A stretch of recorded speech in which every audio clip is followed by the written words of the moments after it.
ਸਤਨਾਮ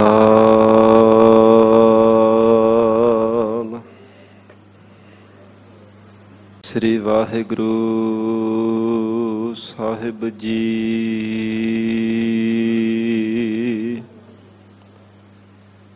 ਇੱਕ ਓੰਕਾਰ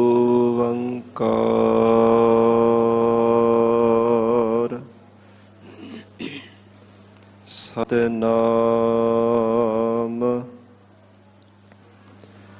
ਕਰਤਾ ਪੁਰਖ ਨਿਰਭਉ ਨਿਰਵੈਰ ਕਾਲ ਮੂਰਤ ਅਜੂਨੀ ਸੈਭੰ ਗੁਰ ਪ੍ਰਸਾਦ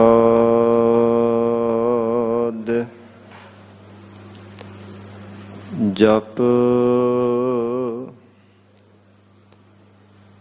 ਆਦਿ ਸਚ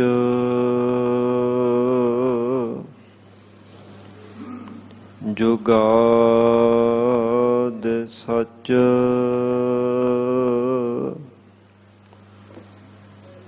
ਹੈ ਭੀ ਸਚ ਨਾਨਕ ਹੋਸੀ ਭੀ ਸਚ।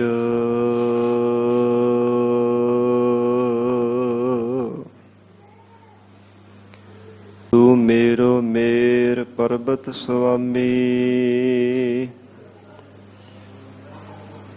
ਓਟ ਗਹੀ ਮੈਂ ਤੇਰੀ।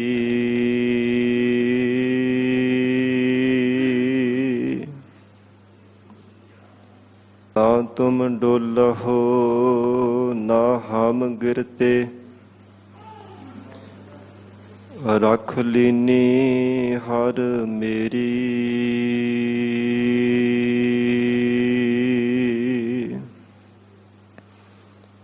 ਤੁਮਰੀ ਮਹਿਮਾ ਅਪਰ ਅਪਾਰਾ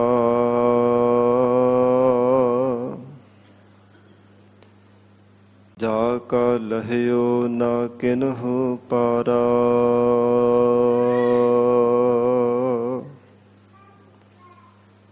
ਦੇਵ ਦੇਵ ਰਾਜਨ ਕੇ ਰਾਜਾ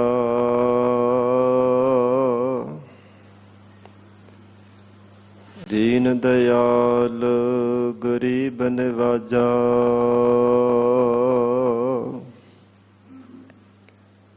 ਉੱਚ ਰਹੈ ਸਾਸਤਰ ਖਟ ਪਿੰਗ ਗਿਰਨ ਚੜ ਜਾਏ।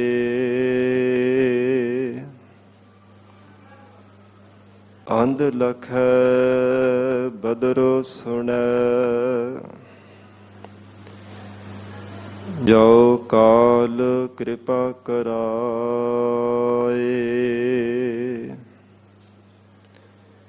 ਹਮ ਬੁੱਧ ਪ੍ਰਭ ਤੁਛ ਹਮਾਰੀ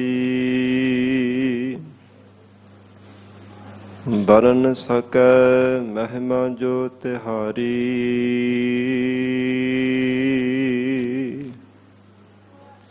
ਹਮ ਨ ਸਕਤ ਕਰ ਸਿਫਤ ਤੁਮਾਰੀ ਆਪ ਲੇਹੁ ਤੁਮ ਕਥਾ ਸੁਧਾਰੀ।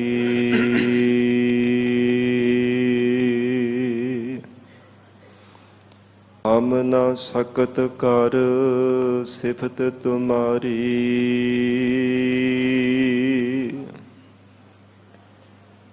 ਆਪ ਲੇਹੁ ਤੁਮ ਕਥਾ ਸੁਧਾਰੀ। ਵਾਹਿਗੁਰੂ ਜੀ।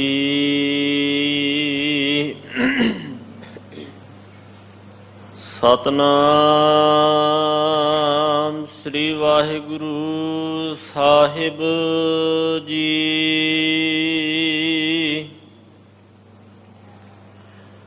ਆਪਿਆ ਨਾ ਜਾਏ ਕੀਤਾ ਨਾ ਹੋਏ।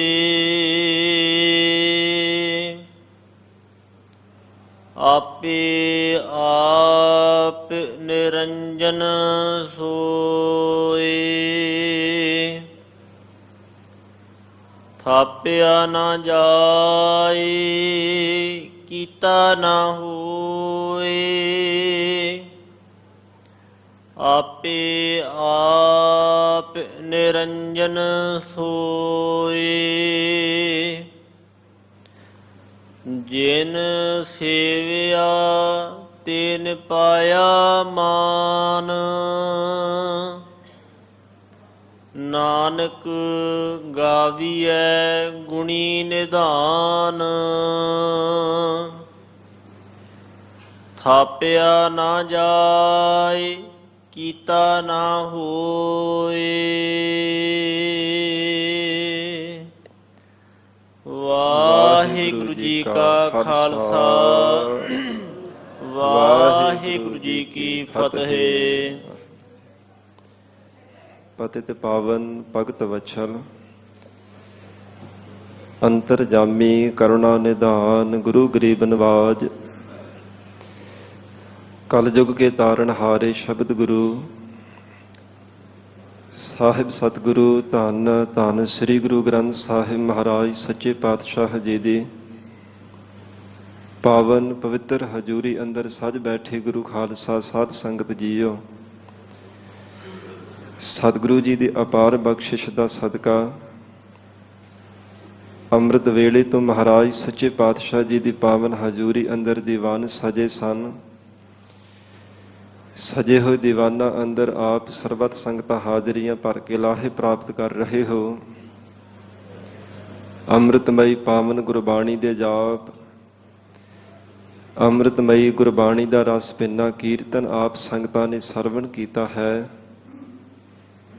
ਆਓ ਸਾਧ ਸੰਗਤ ਜੀ ਹੋਰ ਵੀ ਕੋਈ ਸਮਾਂ ਪਿਆਰ ਸਤਿਕਾਰ ਸਹਿਤ ਸਤਿਗੁਰੂ ਜੀ ਦੇ ਚਰਨਾਂ ਵਿੱਚ ਬੈਠ ਕੇ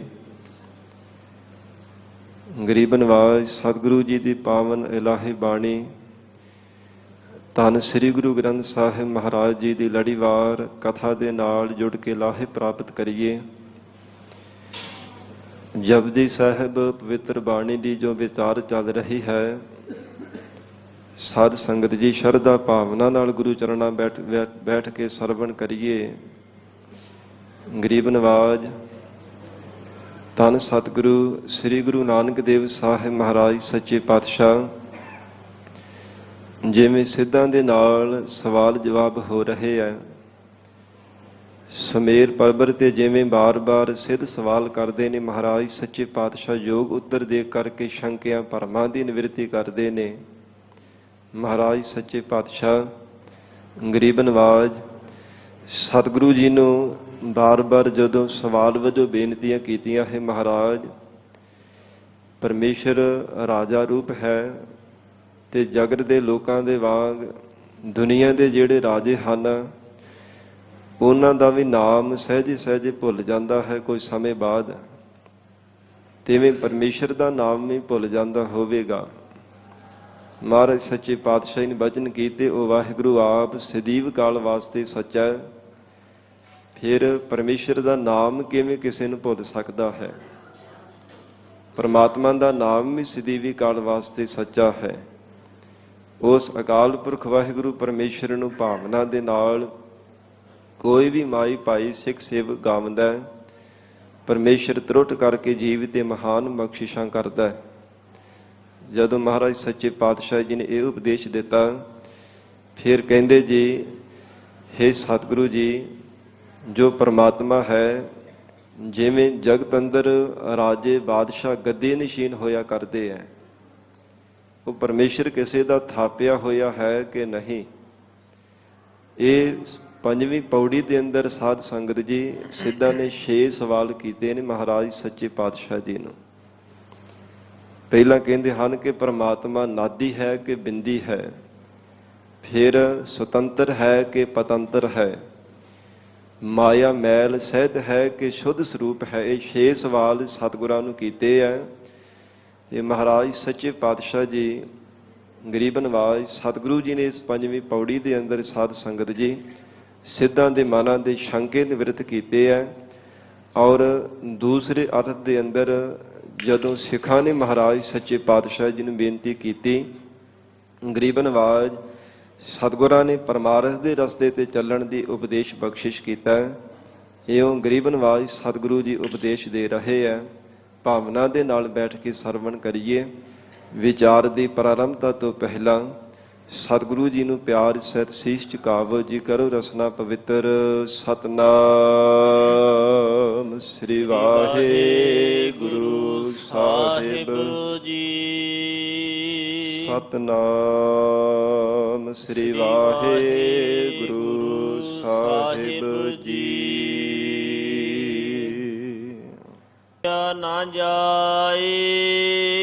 ਜਦੋਂ ਪਹਿਲਾ ਸਵਾਲ ਕੀਤਾ ਹੈ ਕਿ ਮਹਾਰਾਜ ਸੱਚੇ ਪਾਤਸ਼ਾਹ ਪਰਮੇਸ਼ਰ ਨਾਦੀ ਔਲਾਦ ਹੈ ਕਿ ਬਿੰਦੀ ਹੈ, ਇਹ ਦੋ ਸਵਾਲਾਂ ਦੇ ਜਵਾਬ ਸਤਿਗੁਰਾਂ ਨੇ ਪਹਿਲੀ ਪੰਕਤੀ ਅੰਦਰ ਦਿੱਤੇ ਹੈ। ਜਿਵੇਂ ਜਗਤ ਅੰਦਰ ਰਾਜੇ ਮਹਾਰਾਜੇ ਬਾਦਸ਼ਾਹ ਹੁੰਦੇ ਹੈ, ਜਦੋਂ ਉਹ ਸਾਧ ਸੰਗਤ ਦੀ ਚੜ੍ਹਾਈ ਕਰਨ ਲੱਗਦੇ ਆ, ਜਦੋਂ ਮੌਤ ਦਾ ਸਮਾਂ ਆਉਂਦਾ ਫਿਰ ਉਹਨਾਂ ਦੇ ਅੱਗੇ ਪੁੱਤਰਾਂ ਨੂੰ ਰਾਜਗੱਦੀ ਦਿੱਤੀ ਜਾਂਦੀ ਹੈ। ਜੇ ਪੁੱਤਰ ਨਾ ਹੋਵੇ ਤੇ ਯੋਗ ਜਾਣ ਕਰਕੇ ਜਿਹੜਾ ਰਾਜ ਤਖਤ ਤੇ ਬੈਠਣ ਦੇ ਯੋਗ ਹੋਵੇ ਉਹਨੂੰ ਸਾਧ ਸੰਗਤ ਜੀ ਅੱਗੇ ਗੱਦੀ ਨਿਸ਼ੀਨ ਕੀਤਾ ਜਾਂਦਾ ਹੈ। ਪਰ ਪਰਮੇਸ਼ਰ ਅਜਿਹਾ ਨਹੀਂ, ਉਹ ਥਾਪਿਆ ਕਿਸੇ ਦਾ ਸਥਿਤ ਕੀਤਾ ਹੋਇਆ ਨਹੀਂ ਹੈ। ਜਗਤ ਦੇ ਰਾਜੇ ਮਹਾਰਾਜੇ ਬਾਦਸ਼ਾਹਾਂ ਦੇ ਵਾਂਗ ਕਿਸੇ ਦਾ ਸਥਿਤ ਕੀਤਾ ਨਹੀਂ ਹੈ ਕਿ ਪਰਮਾਤਮਾ ਨੇ ਉਸ ਅਕਾਲ ਪੁਰਖ ਵਾਹਿਗੁਰੂ ਨੂੰ, ਅਕਾਲ ਪੁਰਖ ਪਰਮੇਸ਼ਰ ਨੂੰ ਕਿਸੇ ਨੇ ਜਗਤ ਦੇ ਰਾਜ ਤਖਤ ਤੇ ਬਿਠਾਇਆ ਹੋਵੇ, ਕਿਉਂਕਿ ਪਰਮੇਸ਼ਰ ਜੈਸਾ ਕੋਈ ਦੂਸਰਾ ਹੈ ਹੀ ਨਹੀਂ। ਪਰਮੇਸ਼ਰ ਨਾਲੋਂ ਵੱਧ ਕਰਕੇ ਜਗਤ ਅੰਦਰ ਕੋਈ ਦੇਵੀ ਸ਼ਕਤੀ ਵਾਲਾ ਹੈ ਨਹੀਂ।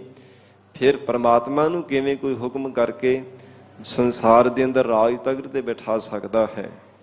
ਇਸ ਲਈ ਮਹਾਰਾਜ ਸੱਚੇ ਪਾਤਸ਼ਾਹ ਕਹਿੰਦੇ ਹਨ, ਥਾਪਿਆ ਨਾ ਜਾਏ। ਉਹ ਪਰਮੇਸ਼ਰ ਕਿਸੇ ਦਾ ਸਥਿਤ ਕੀਤਾ ਹੋਇਆ ਨਹੀਂ ਹੈ। ਉਹ ਆਪਣੇ ਸਰੂਪ ਤੋਂ ਆਪ ਹੀ ਪਰਮੇਸ਼ਰ ਪ੍ਰਕਾਸ਼ਮਾਨ ਹੈ, ਜਿਸ ਨੇ ਜਗਤ ਰੂਪੀ ਰਾਜ ਤਖਤ ਤੇ ਬੈਠਣਾ ਕੀਤਾ ਹੈ। ਕੋਈ ਬਿਠਾਉਣ ਵਾਲਾ ਨਹੀਂ ਹੈ ਪਰਮਾਤਮਾ ਨੂੰ, ਐਸਾ ਉਹ ਵਾਹਿਗੁਰੂ ਦਾ ਸਰੂਪ ਹੈ। ਕੀਤਾ ਨਾ ਹੋਏ। ਫਿਰ ਕਹਿੰਦੇ ਜੀ ਪਰਮਾਤਮਾ ਨਾਦੀ ਔਲਾਦ ਹੈ ਕਿ ਬਿੰਦੀ ਔਲਾਦ ਹੈ। ਨਾਦੀ ਨਾਦ ਤੋਂ ਕਹਿੰਦੇ ਨੇ, ਜਿਵੇਂ ਸ਼ਬਦ ਤੋਂ ਸਾਧ ਸੰਗਤ ਜੀ ਚੇਲੇ ਤੇ ਗੁਰੂ ਦਾ ਸੁਮੇਲ ਬਣਦਾ ਹੈ। ਜਿਵੇਂ ਸਤਿਗੁਰੂ ਗੋਬਿੰਦ ਸਿੰਘ ਸਾਹਿਬ ਮਹਾਰਾਜ ਸੱਚੇ ਪਾਤਸ਼ਾਹ ਜੀ ਨੇ ਖਾਲਸੇ ਦੀ ਸਿਰਜਣਾ ਕੀਤੀ ਹੈ ਨਾ, ਖਾਲਸਾ ਸਤਿਗੁਰੂ ਜੀ ਦਾ ਨਾਦੀ ਪੁੱਤਰ ਹੈ। ਜਿਵੇਂ ਖੰਡੇ ਬਾਟੇ ਦਾ ਅੰਮ੍ਰਿਤ ਛਕਾਇਆ, ਪੰਜ ਬਾਣੀਆਂ ਦਾ ਪਾਠ ਕੀਤਾ ਹੈ, ਇਹ ਸ਼ਬਦ ਦੇ ਵਿੱਚੋਂ, ਨਾਰ ਦੇ ਵਿੱਚੋਂ ਮਹਾਰਾਜ ਸੱਚੇ ਪਾਤਸ਼ਾਹ ਜੀ ਨੇ ਖਾਲਸੇ ਨੂੰ ਪੈਦਾ ਕੀਤਾ ਹੈ। ਇਸ ਲਈ ਇਹ ਨਾਦੀ ਔਲਾਦ ਹੈ। ਤੇ ਜੋ ਮਾਤਾ ਪਿਤਾ ਦੇ ਸੰਬੰਧ ਤੋਂ ਜੀਵ ਪੈਦਾ ਹੁੰਦਾ ਹੈ ਉਹਨੂੰ ਬਿੰਦੀ ਔਲਾਦ ਕਿਹਾ ਜਾਂਦਾ ਹੈ। ਪਰਮੇਸ਼ਰ ਨਾ ਤਾਂ ਨਾਦੀ ਔਲਾਦ ਹੈ, ਨਾ ਹੀ ਬਿੰਦੀ ਔਲਾਦ ਹੈ। ਮਹਾਰਾਜ ਸੱਚੇ ਪਾਤਸ਼ਾਹ ਸਤਿਗੁਰੂ ਜੀ ਨੇ ਫਰਮਾਨ ਕੀਤਾ ਹੈ, ਹੇ ਪਰਮੇਸ਼ਰ ਨਾ ਤਿਸ ਬਾਪ ਨਾ ਮਾਏ ਕਿਨ ਤੂੰ ਜਾਇਆ। ਕਿਵੇਂ ਕੋਈ ਕਥਨ ਕਰੇਗਾ ਕਿ ਪਰਮੇਸ਼ਰ ਤੂੰ ਇਹਨਾਂ ਦਾ ਪੁੱਤਰ ਹੈ। ਹੇ ਪਰਮਾਤਮਾ ਇਸ ਨੇ ਤੈਨੂੰ ਪੈਦਾ ਕੀਤਾ। ਹੇ ਪਰਮੇਸ਼ਰ ਨਾ ਤਾਂ ਆਪ ਦਾ ਕੋਈ ਬਾਪ ਕਥਨ ਕਰ ਸਕਦਾ ਕਿ ਆਪ ਦਾ ਪਿਤਾ ਕੌਣ ਹੈ, ਨਾ ਹੀ ਪਰਮੇਸ਼ਰ ਆਪ ਜੀ ਦੀ ਮਾਤਾ ਕੋਈ ਕਥਨ ਕਰ ਸਕਦਾ ਕਿ ਇਸ ਮਾਂ ਨੇ ਆਪ ਨੂੰ ਜਗਤ ਅੰਦਰ ਜਨਮਿਆ ਹੈ। ਇਸ ਲਈ ਫਿਰ ਇਹਦੇ ਵਿੱਚ ਦੋਸ਼ ਪੈਦਾ ਹੁੰਦਾ ਹੈ। ਜੇਕਰ ਕੋਈ ਕਹੇ ਕਿ ਕੋਈ ਨਾ ਕੋਈ ਪਰਮੇਸ਼ਰ ਦਾ ਪਿਤਾ ਹੋਵੇਗਾ, ਕਿਉਂਕਿ ਸਿੱਧ ਬੜੀ ਚਲਾਕੀ ਦੇ ਨਾਲ ਬਾਰ-ਬਾਰ ਸਤਿਗੁਰਾਂ ਨੂੰ ਕਹਿੰਦੇ ਆ ਕਿ ਮਹਾਰਾਜ ਕੋਈ ਤੇ ਪਿਤਾ ਪਰਮੇਸ਼ਰ ਦਾ ਹੋਵੇਗਾ, ਦੂਸਰਾ ਹੋਇਆ ਤੇ ਤਾਂ ਹੀ ਇਹ ਪਰਮੇਸ਼ਰ ਨੂੰ ਜਗਤ ਅੰਦਰ ਪੈਦਾ ਹੋਇਆ, ਤਾਂ ਹੀ ਜਗਤ ਦੇ ਅੰਦਰ ਪਰਮਾਤਮਾ ਪੈਦਾ ਹੋਇਆ, ਕੋਈ ਨਾ ਕੋਈ ਤਾਂ ਪਿਤਾ ਹੋਵੇਗਾ ਹੀ। ਮਹਾਰਾਜ ਸੱਚੇ ਪਾਤਸ਼ਾਹ ਹਜ਼ੂਰ ਕਹਿੰਦੇ, ਹੇ ਸਿੱਧੋ ਇਹਦੇ ਵਿੱਚ ਅੰਨੋ ਅੰਨਾ ਦੋਸ਼ ਪੈਦਾ ਹੁੰਦਾ ਹੈ ਜੇ ਕਿਸੇ ਦੂਸਰੇ ਨੂੰ ਕਹਿੰਦੇ ਹੋ ਤਾਂ, ਕਿ ਜੇ ਪਰਮੇਸ਼ਰ ਨੂੰ ਪਿਤਾ ਨੇ ਪੈਦਾ ਕੀਤਾ ਤੂੰ ਪਿਤਾ ਨੂੰ ਫਿਰ ਕਿਸ ਨੇ ਪੈਦਾ ਕੀਤਾ, ਇਹਨੂੰ ਅੰਨੋ ਅੰਨੀ ਦੋਸ਼ ਕਿਹਾ ਜਾਂਦਾ ਹੈ। ਜੇ ਕੋਈ ਤੀਸਰਾ ਕਥਨ ਕਰਦੇ ਹੋ ਤੇ ਸਾਧ ਸੰਗਤ ਜੀ ਉਹਦੇ ਵਿੱਚ ਚੱਕਰ ਕਾ ਦੋਸ਼ ਪੈਦਾ ਹੁੰਦਾ, ਉਹਨੂੰ ਚੱਕਰ ਕਾ ਦੋਸ਼ ਕਹਿੰਦੇ ਆ ਕਿ ਇੱਕ ਦਾ ਅੱਗੇ ਪੁੱਤਰ ਹੈ, ਫਿਰ ਅੱਗੇ ਦੂਜੇ ਦਾ ਤੀਜਾ ਪੁੱਤਰ ਹੈ, ਤੇ ਇਹਦੇ ਵਿੱਚ ਸਿੱਧ ਤੇ ਫਿਰ ਵੀ ਨਹੀਂ ਹੋਣਾ ਕਿ ਪਰਮੇਸ਼ਰ ਕਿਹਦਾ ਪੁੱਤਰ ਹੈ। ਇਸ ਲਈ ਮਹਾਰਾਜ ਸੱਚੇ ਪਾਤਸ਼ਾਹ ਹਜ਼ੂਰ ਕਹਿਣ ਲੱਗੇ, ਹੈ ਸਿੱਧੋ ਪਰਮੇਸ਼ਰ ਕਿਸੇ ਦਾ ਪੈਦਾ ਕੀਤਾ ਹੋਇਆ ਨਹੀਂ ਹੈ, ਨਾ ਨਾਦੀ ਔਲਾਦ ਹੈ ਅਤੇ ਨਾ ਹੀ ਬਿੰਦੀ ਔਲਾਦ ਹੈ। ਫਿਰ ਤੀਜੇ ਦੇ ਥਾਂ ਤੇ ਕਹਿੰਦੇ ਫਿਰ ਚੌਥੇ ਦਾ ਪੈਦਾ ਹੋਵੇਗਾ, ਪੈਦਾ ਕੀਤਾ ਹੋਵੇਗਾ ਪਰਮਾਤਮਾ, ਕਿ ਇੱਕ ਦਾ ਦੂਸਰਾ, ਦੂਜੇ ਦਾ ਤੀਸਰਾ, ਤੀਜੇ ਦਾ ਚੌਥਾ। ਭਾਵ ਅੱਗੇ ਦੇ ਅੱਗੇ ਸਿੱਧ ਬਾਰ-ਬਾਰ ਸਵਾਲ ਕਰੀ ਜਾਂਦੇ ਮਹਾਰਾਜ ਸੱਚੇ ਪਾਤਸ਼ਾਹ ਜੀ ਨੂੰ। ਤੇ ਸਤਿਗੁਰੂ ਜੀ ਕਹਿੰਦੇ ਇਹਦੇ ਵਿੱਚ ਫਿਰ ਅਨ ਅਵਸਥਾ ਦੋਸ਼ ਪੈਦਾ ਹੋਵੇਗਾ ਕਿ ਪਹਿਲੇ ਨੂੰ ਚੌਥੇ ਦਾ ਪੁੱਤਰ ਮੰਨਣਾ ਤੇ ਚੌਥੇ ਨੂੰ ਪਹਿਲੇ ਦਾ ਮੰਨ ਲੈਣਾ। ਉਹ ਪ੍ਰਮਾਤਮਾ ਕਿਸੇ ਦਾ ਵੀ ਪੈਦਾ ਕੀਤਾ ਹੋਇਆ ਨਹੀਂ ਹੈ। ਫਿਰ ਅੱਗੇ ਕਹਿਣ ਲੱਗੇ ਜੀ ਪੰਜਵੇਂ ਦਾ ਹੋਵੇਗਾ, ਚੌਵਾਂ ਨੂੰ ਛੱਡ ਕੇ ਪੰਜਵੇਂ ਦਾ ਹੋਵੇਗਾ। ਤੇ ਮਹਾਰਾਜ ਸੱਚੇ ਪਾਤਸ਼ਾਹ ਸਤਿਗੁਰੂ ਜੀ ਕਹਿੰਦੇ ਹੈ ਸਿੱਧੋ, ਇਹਦੇ ਵਿੱਚ ਪ੍ਰਾਗ ਦੋਸ਼ ਪੈਦਾ ਹੋਣ ਵਾਲਾ ਹੈ। ਪ੍ਰਾਗ ਦੋਸ਼ ਸਾਧ ਸੰਗਤ ਜਿਉ ਹੁੰਦਾ ਹੈ ਜਿਹੜਾ ਪਹਿਲੇ ਚੌਵਾਂ ਨੂੰ ਛੱਡ ਕੇ ਤੇ ਪੰਜਵੇਂ ਥਾਂ ਤੇ ਮਿਥ ਲਵੇ ਕਿ ਇਹਦਾ ਇਹ ਪੁੱਤਰ ਹੈ। ਤੇ ਮਹਾਰਾਜ ਸੱਚੇ ਪਾਤਸ਼ਾਹ ਕਹਿੰਦੇ ਪੰਜਵੇਂ ਨੂੰ ਫਿਰ ਕੌਣ ਪੈਦਾ ਕਰਨ ਵਾਲਾ ਹੈ? ਇਸ ਲਈ ਤੇ ਫਿਰ ਪ੍ਰਾਗ ਦੋਸ਼ ਪੈਦਾ ਹੋ ਜਾਂਦਾ ਹੈ। ਜੇ ਦਾਅਵੇ ਕਰਕੇ ਕਹਿੰਦੇ ਹੋ ਕਿ ਜੇ ਚੌਵਾਂ ਦਾ ਨਹੀਂ ਤੇ ਪੰਜਵੇਂ ਦਾ ਪੁੱਤਰ ਹੋਵੇਗਾ ਪਰਮਾਤਮਾ, ਉਹ ਪਰਮੇਸ਼ਰ ਪੰਜਵੇਂ ਦਾ ਕਿਸੇ ਦਾ ਪੁੱਤਰ ਨਹੀਂ ਹੈ। ਅੱਗੇ ਤੋਂ ਅੱਗੇ ਦੋਸ਼ ਪੈਦਾ ਹੋਈ ਜਾਵੇਗਾ। ਕਿੱਥੋਂ ਤੱਕ ਸਿੱਧ ਕਰੀ ਜਾਵੋਗੇ? ਛੇਵੇਂ ਪਿਤਾ ਦਾ ਪੁੱਤਰ ਹੋਵੇਗਾ, ਸੱਤਵੇਂ ਥਾਂ ਤੇ ਕਿਸੇ ਦੇ ਔਲਾਦ ਹੋਵੇਗਾ, ਅੱਠਵੇਂ ਥਾਂ ਤੇ ਸਿੱਧ ਕੀਤਾ ਹੀ ਨਹੀਂ ਜਾ ਸਕਦਾ। ਇਸ ਲਈ ਮਹਾਰਾਜ ਸੱਚੇ ਪਾਤਸ਼ਾਹ ਧੰਨ ਸਤਿਗੁਰੂ ਸ੍ਰੀ ਗੁਰੂ ਗੋਬਿੰਦ ਸਿੰਘ ਸਾਹਿਬ ਮਹਾਰਾਜ ਜੀ ਨੇ ਫਰਮਾਨ ਕੀਤਾ, ਨਾ ਤਾਤ ਹੈ, ਨਾ ਮਾਤ ਹੈ, ਨਾ ਜਾਤ ਹੈ, ਨਾ ਪਾਤ ਹੈ। ਕਹਿੰਦੇ ਉਹ ਨਾ ਉਹਦਾ ਪਰਮੇਸ਼ਰ ਦਾ ਕੋਈ ਤਾਤ ਪਿਤਾ ਹੈ, ਨਾ ਕੋਈ ਮਾਤ ਮਾਤਾ ਹੈ, ਨਾ ਕੋਈ ਜਾਤ ਹੈ, ਨਾ ਕੋਈ ਪਾਤ ਹੈ। ਕੁਝ ਕਥਨ ਕੀਤਾ ਹੀ ਨਹੀਂ ਜਾ ਸਕਦਾ। ਨਿਰਗੁਣ ਸਰੂਪ ਦੇ ਅੰਦਰ ਐਸਾ ਪਰਮੇਸ਼ਰ ਦਾ ਅਚਰਜ ਸਰੂਪ ਹੈ, ਰੂਪ ਨਾ ਰੇਖ ਨਾ ਰੰਗ ਕਿਛ, ਤ੍ਰਿਹੁ ਗੁਣ ਤੇ ਪ੍ਰਭ ਭਿੰਨ। ਤਿੰਨਾਂ ਗੁਣਾਂ ਤੋਂ ਅਤੀਤ ਪਰਮੇਸ਼ਰ ਦਾ ਸਰੂਪ ਹੈ। ਜਗਤ ਗੁਰੂ ਨਾਨਕ ਦੇਵ ਸਾਹਿਬ ਮਹਾਰਾਜ ਸੱਚੇ ਪਾਤਸ਼ਾਹ ਹਜੂਰ ਕਹਿੰਦੇ ਹੈ ਸਿੱਧੋ, ਪਰਮੇਸ਼ਰ ਨਾ ਤਾਂ ਕਿਸੇ ਦਾ ਸਥਿਤ ਕੀਤਾ ਹੋਇਆ ਹੈ, ਨਾ ਜਾਏ ਤੇ ਨਾ ਹੀ ਪਰਮੇਸ਼ਰ ਦਾ ਕਿਸੇ ਦਾ ਜਾਇਆ। ਭਾਵ ਨਾ ਉਹ ਨਾਦੀ ਔਲਾਦ ਹੈ ਅਤੇ ਨਾ ਹੀ ਬਿੰਦੀ ਔਲਾਦ ਵਾਹਿਗੁਰੂ ਕਿਸੇ ਦਾ ਪੈਦਾ ਵੀ ਕੀਤਾ ਨਹੀਂ ਹੈ। ਆਪਣੇ ਸਰੂਪ ਤੋਂ ਆਪ ਹੀ ਪਰਮੇਸ਼ਰ ਪ੍ਰਕਾਸ਼ ਸਰੂਪ ਹੈ। ਹਜੂਰ ਨੇ ਫਰਮਾਨ ਕੀਤੇ ਹੈ ਨਾ, ਤੁਮ ਜੋ ਕਹਿਤ ਹੋ ਨੰਦ ਕੋ ਨੰਦਨ, ਨੰਦ ਸੋ ਨੰਦਨ ਕਹਾ ਥੋਰੇ। ਕਹਿੰਦੇ ਹਨ ਕਿ ਪੁੱਤਰ ਦਾ ਪੁੱਤਰ ਅੱਗੇ ਕਹੀ ਜਾਂਦੇ ਹੋ, ਤੇ ਪਰਮੇਸ਼ਰ ਕਿਸੇ ਦਾ ਪੈਦਾ ਕੀਤਾ ਹੋਇਆ ਪੁੱਤਰ ਨਹੀਂ ਹੈ। ਧਰਨ ਆਕਾਸ਼ ਦਸੋ ਦਿਸ ਨਾਹੀ, ਤਬ ਇਹ ਨੰਦ ਕਹਾ ਥੋਰੇ। ਜਦੋਂ ਧਰਤੀ ਨਹੀਂ ਸੀ, ਆਕਾਸ਼ ਨਹੀਂ ਸੀ, ਇਹ ਪੰਜੇ ਤੱਤ ਨਹੀਂ ਸੀ, ਦਸਾਂ ਦਿਸ਼ਾਵਾਂ ਕੁਝ ਵੀ ਨਹੀਂ ਸੀ, ਤੇ ਫਿਰ ਇਹ ਪੁੱਤਰ ਕਿੱਥੇ ਸੀ ਜਿਹਦਾ ਅੱਗੇ ਬਾਪ ਜਾਂ ਅੱਗੇ ਪੁੱਤਰ ਕਥਨ ਕਰੀ ਜਾਂਦੇ ਹੋ? ਪਰਮੇਸ਼ਰ ਉਦੋਂ ਵੀ ਸੱਚਾ ਸੀ, ਆਪ ਹੀ ਪ੍ਰਕਾਸ਼ ਸਰੂਪ ਸੀਗਾ। ਜਦੋਂ ਕੋਈ ਵੀ ਸ੍ਰਿਸ਼ਟੀ ਦਾ ਆਕਾਰ ਨਹੀਂ ਸੀ ਬਣਿਆ, ਜਗਤ ਅੰਦਰ ਪਰਮੇਸ਼ਰ ਨੇ ਕਿਸੇ ਜੀਵ ਦੀ ਸਿਰਜਣਾ ਨਹੀਂ ਸੀ ਕੀਤੀ, ਸੁਨ ਸਮਾਧੀ ਵਿੱਚ ਪਰਮੇਸ਼ਰ ਆਪ ਅਡੋਲ ਬੈਠਾ ਹੋਇਆ ਸੀਗਾ। ਸਰਗੁਣ ਨਿਰਗੁਣ ਨਿਰੰਕਾਰ ਸੁਨ ਸਮਾਧੀ ਆਪ, ਆਪਨ ਕੀਆ ਨਾਨਕਾ ਆਪੇ ਹੀ ਫਿਰ ਜਾਪ। ਉਹ ਨਿਰਗੁਣ ਸਰੂਪ ਦੇ ਅੰਦਰ ਆਪ ਹੀ ਸੁਨ ਸਮਾਰ ਦੇ ਅੰਦਰ ਜਦੋਂ ਬੈਠਾ ਸੀ, ਤੇ ਉਦੋਂ ਫਿਰ ਕਿਉਂ ਨਹੀਂ ਕਿਸੇ ਨੇ ਕਥਨ ਕਰ ਦਿੱਤਾ? ਪਰਮੇਸ਼ਰ ਆਪ ਹੀ ਆਪਣੇ ਸਰੂਪ ਤੋਂ ਪ੍ਰਕਾਸ਼ਮਾਨ ਹੈ। ਉਸ ਵਾਹਿਗੁਰੂ ਨੂੰ ਕੋਈ ਪੈਦਾ ਕਰਨ ਵਾਲਾ ਨਹੀਂ। ਇਸ ਲਈ ਹਜੂਰ ਕਹਿੰਦੇ ਹੈ ਸਿੱਧੋ, ਪਰਮੇਸ਼ਰ ਨਾ ਹੀ ਕਿਸੇ ਦੀ ਨਾਦੀ ਔਲਾਦ, ਨਾ ਹੀ ਬਿੰਦੀ ਔਲਾਦ, ਆਪ ਹੀ ਪ੍ਰਕਾਸ਼ ਸਰੂਪ ਹੈ। ਆਪੇ ਆਪ ਨਿਰੰਜਨ ਸੋਏ। ਫਿਰ ਕਹਿੰਦੇ ਹਨ ਕਿ ਮਹਾਰਾਜ ਕਿਸੇ ਨੇ ਤੁਹਾਨੂੰ ਸਥਿਤ ਕੀਤਾ ਹੋਵੇਗਾ। ਮਹਾਰਾਜ ਸੱਚੇ ਪਾਤਸ਼ਾਹ ਕਹਿੰਦੇ ਨਹੀਂ, ਆਪੇ ਆਪ ਹੀ ਆਪਣੇ ਸਰੂਪ ਤੋਂ ਪ੍ਰਕਾਸ਼ਮਾਨ ਹੈ। ਫਿਰ ਕਹਿੰਦੇ ਜੀ ਪਰਮੇਸ਼ਰ ਮਾਇਆ ਮੈਲ ਸਹਿਤ ਹੈ ਕਿ ਸ਼ੁੱਧ ਸਰੂਪ ਹੈ। ਹਜੂਰ ਕਹਿੰਦੇ ਹਨ ਨਿਰੰਜਨ, ਮਾਇਆ ਦੀ ਮੈਲ ਤੋਂ ਰਹਿਤ ਪਰਮਾਤਮਾ ਦਾ ਸੁੱਧ ਸਰੂਪ ਹੈ। ਆਪੇ ਆਪਣੀ ਸਰੂਪ ਤੋਂ ਆਪ ਹੀ ਸ੍ਰਿਸ਼ਟੀ ਨੂੰ ਪੈਦਾ ਕਰਨ ਵਾਲਾ ਹੈ।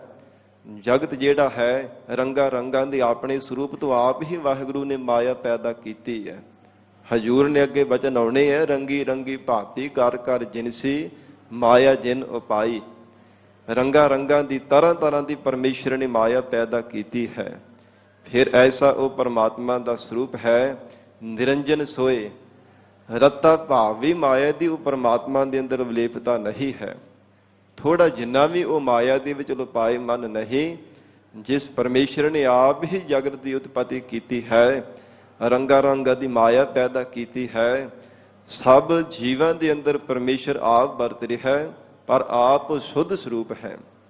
ਸਾਧ ਸੰਗਤ ਜੀ, ਮਾਇਆ ਦੇ ਅੰਦਰ ਵੀ ਚੇਤਨਤਾ ਤਾਂ ਹੀ ਜੇ ਪਰਮੇਸ਼ਰ ਨੇ ਆਪਣੀ ਸ਼ਕਤੀ ਪਾਈ ਹੈ। ਤਾਂ ਆਪਣੇ ਆਪ ਵਿੱਚ ਮਾਇਆ ਇਹ ਜੜ ਹੈ, ਜੜਤਾ ਹੈ। ਇਹ ਜਗਤ ਵੀ ਜਿਹੜਾ ਸਾਧ ਸੰਗਤ ਜੀ ਚੇਤਨਤਾਈ ਵਿੱਚ ਤਾਂ ਆਇਆ ਜੇ ਪਰਮੇਸ਼ਰ ਨੇ ਆਪਣੀ ਜੋਤ ਰੱਖੀ ਹੈ। ਤਾਂ ਅਕਾਲ ਪੁਰਖ ਵਾਹਿਗੁਰੂ ਨੇ ਆਪਣੀ ਸ਼ਕਤੀ ਜੀਵਾਂ ਦੇ ਅੰਦਰ ਪਾਈ ਹੈ, ਤਾਂ ਇਹ ਚੇਤਨਤਾਈ ਵਿੱਚ ਆਇਆ। ਤੇ ਨਹੀਂ ਤਾਂ ਮਹਾਰਾਜ ਸੱਚੇ ਪਾਤਸ਼ਾਹ ਹਜ਼ੂਰ ਨੇ ਫਰਮਾਨ ਕੀਤਾ ਹੈ ਨਾ ਕਿ ਜੇ ਪਰਮੇਸ਼ਰ ਆਪਣੀ ਜੋਤ ਹੈ ਜੀਵ ਤੇਰੇ ਅੰਦਰ ਨਾ ਰੱਖੇ ਤੇ ਫਿਰ ਕਿਵੇਂ ਜਗਤ ਅੰਦਰ ਤੂੰ ਜਨਮ ਲੈ ਸਕਦਾ ਹੈ? ਕਿਵੇਂ ਜਗਤ ਅੰਦਰ ਖਾ ਪੀ ਸਕਦਾ ਹੈ, ਗੱਲਾਂ ਬਾਤਾਂ ਕਰ ਸਕਦਾ ਹੈ? ਇੱਕ ਕਦਮ ਵੀ ਤੂੰ ਆਪਣੇ ਬਲ ਦੇ ਨਾਲ ਨਹੀਂ ਪੁੱਟ ਸਕਦਾ। ਪਰਮੇਸ਼ਰ ਦੀ ਜੋਰ ਤੇਰੇ ਅੰਦਰ ਹੈ ਤਾਂ ਹੀ ਜਗਤ ਅੰਦਰ ਤਾੜ ਤਾੜ ਰਸਨਾ ਤੋਂ ਗੱਲਾਂ ਕਰਦਾ ਹੈ। ਇੱਕ ਥਾਂ ਤੋਂ ਚੱਲ ਕਰਕੇ ਦੂਸਰੀ ਥਾਂ ਤੇ ਚਲਿਆ ਜਾਂਦਾ ਹੈ। ਇਹ ਪਰਮਾਤਮਾ ਦੀ ਸ਼ਕਤੀ ਹੈ, ਇਹ ਪਰਮੇਸ਼ਰ ਦੀ ਸ਼ਕਤੀ ਵਰਤ ਰਹੀ ਹੈ, ਤਾਂ ਹੀ ਇਹ ਸੰਸਾਰ ਦਾ ਜਿਤਨਾ ਵੀ ਪਸਾਰਾ ਇਹ ਪਸਰ ਰਿਹਾ ਹੈ। ਮਹਾਰਾਜ ਸੱਚੇ ਪਾਤਸ਼ਾਹ ਹਜ਼ੂਰ ਨੇ ਫਰਮਾਨ ਕੀਤਾ ਹੈ, ਸਿੱਧੋ ਆਪੇ ਆਪ ਨਿਰੰਜਨ ਸੋਏ। ਫਿਰ ਉਹ ਕਹਿੰਦੇ ਕਿ ਆਪ ਹੀ ਆਪਣੇ ਸਰੂਪ ਤੋਂ ਪਰਮੇਸ਼ਰ ਪ੍ਰਕਾਸ਼ਮਾਨ ਹੈ। ਆਪਣੇ ਸਰੂਪ ਤੋਂ ਆਪ ਹੀ ਵਾਹਿਗੁਰੂ ਨੇ ਖੇਨ ਮਾਤਰ ਸਮੇਤਰ ਜਗਤ ਦੀ ਉਤਪਤੀ ਕੀਤੀ ਹੈ। ਆਪੇ ਆਪ ਹੀ ਤਤਪਰ ਦਾ ਐਸਾ ਪਰਮੇਸ਼ਰ ਦਾ ਸ਼ੁੱਧ ਸਰੂਪ ਹੈ। ਜਿਨ ਸੇਵਿਆ ਤਿਨ ਪਾਇਆ ਮਾਨ।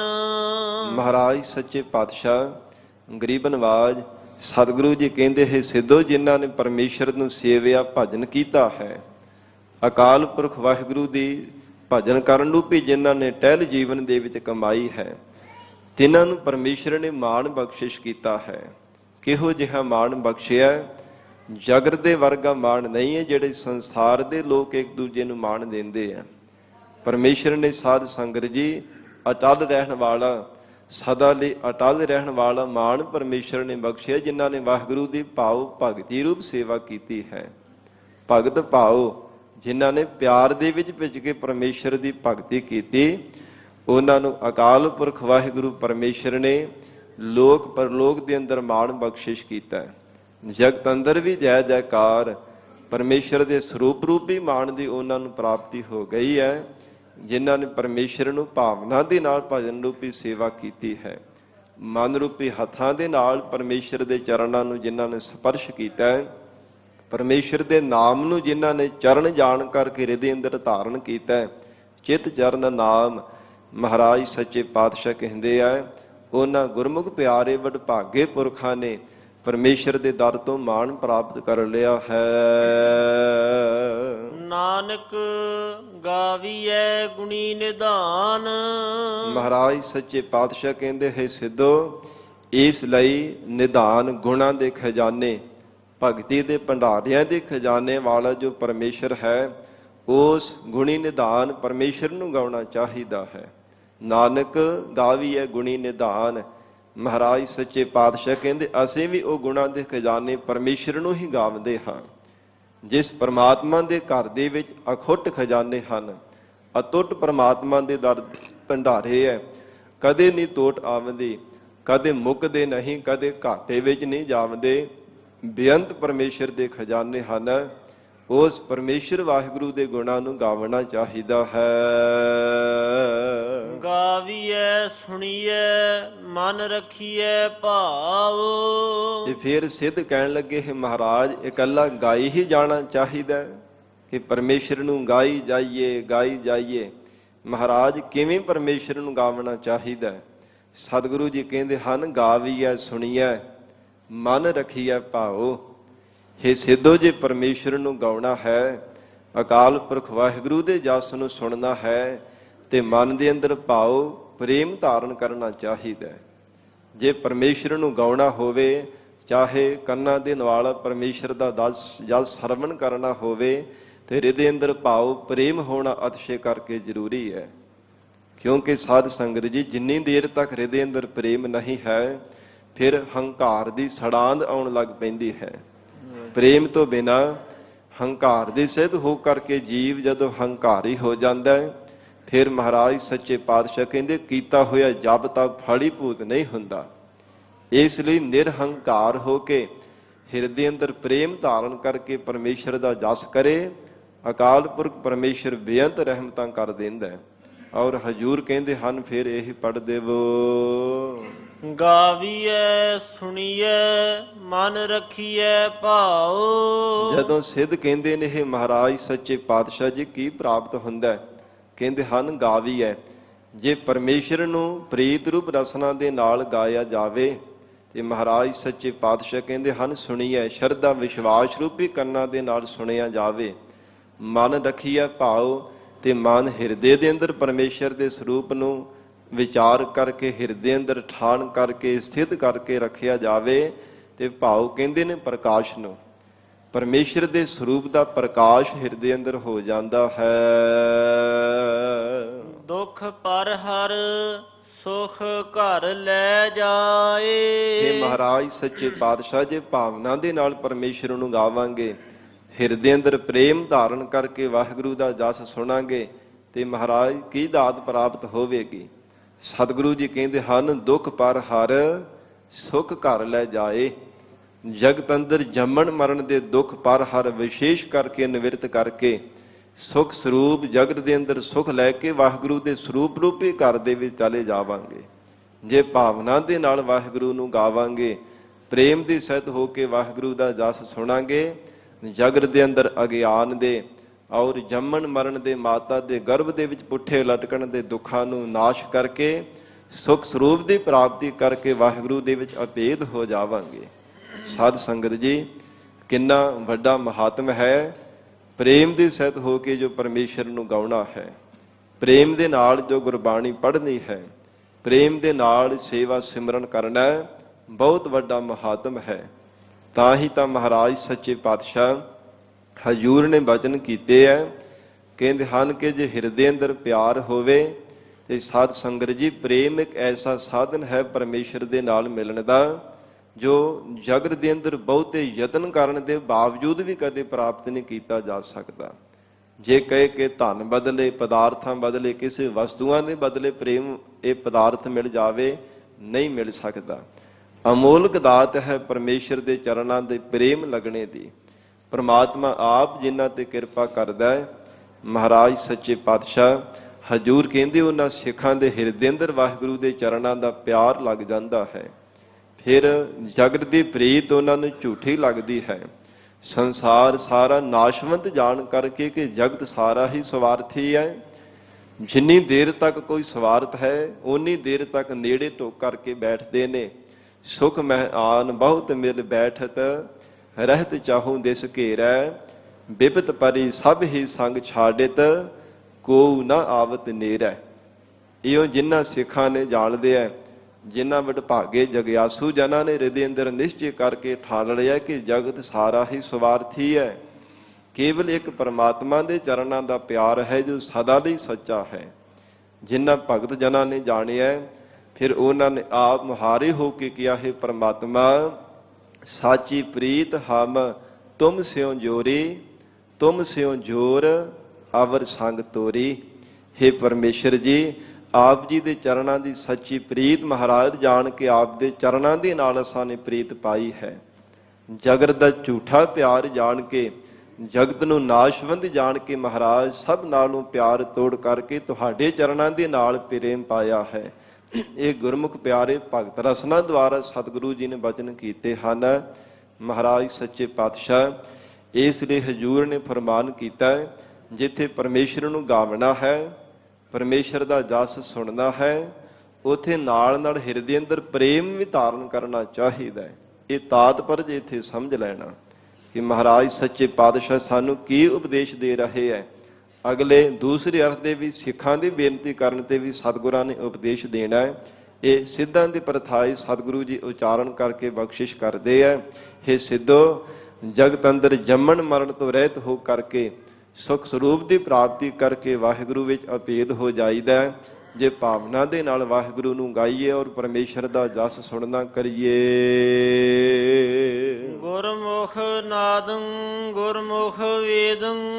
ਮਹਾਰਾਜ ਸੱਚੇ ਪਾਤਸ਼ਾਹ ਸਤਿਗੁਰੂ ਜੀ ਨੇ ਜਦੋਂ ਉਪਦੇਸ਼ ਦਿੱਤਾ ਤੇ ਕਹਿਣ ਲੱਗੇ, ਹੇ ਮਹਾਰਾਜ, ਜੋ ਅਕਾਲ ਪੁਰਖ ਵਾਹਿਗੁਰੂ ਪਰਮੇਸ਼ਰ ਨੂੰ ਗਾਉਣਾ ਗੁਰਮੁਖ ਨਾਦੰ, ਕਹਿੰਦੇ ਹਨ ਜਿਹੜੇ ਗੁਰਾਂ ਦੇ ਮੁਖ ਦੁਆਰਾ, ਨਾਦੰ ਕਹਿੰਦੇ ਨੇ ਉਪਦੇਸ਼ ਨੂੰ, ਉਪਦੇਸ਼ ਧਾਰਨ ਕਰਕੇ ਪਰਮੇਸ਼ਰ ਨੂੰ ਗਾਵਣਾ ਚਾਹੀਦਾ ਹੈ।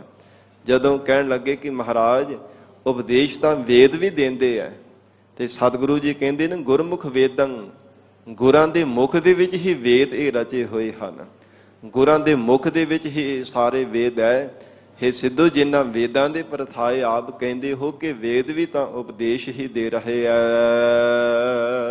ਗੁਰਮੁਖ ਰਹਿਆ ਸਮਾਈ। ਕਿਉਂਕਿ ਮਹਾਰਾਜ ਸੱਚੇ ਪਾਤਸ਼ਾਹ ਹਜੂਰ ਕਹਿੰਦੇ ਜੋ ਗੁਰਮੁਖ ਹੈ ਨਾ, ਜੋ ਗੁਰਾਂ ਦੇ ਮੁਖ ਦੁਆਰਾ ਜੋ ਉਪਦੇਸ਼ ਧਾਰਨ ਕਰ ਲੈਂਦਾ, ਉਹ ਨਿਸ਼ਚੈ ਕਰਕੇ ਜਾਣ ਲੈਂਦਾ ਕਿ ਪਰਮੇਸ਼ਰ ਸਭ ਥਾਵਾਂ ਤੇ ਸਮਾਇਆ ਹੈ।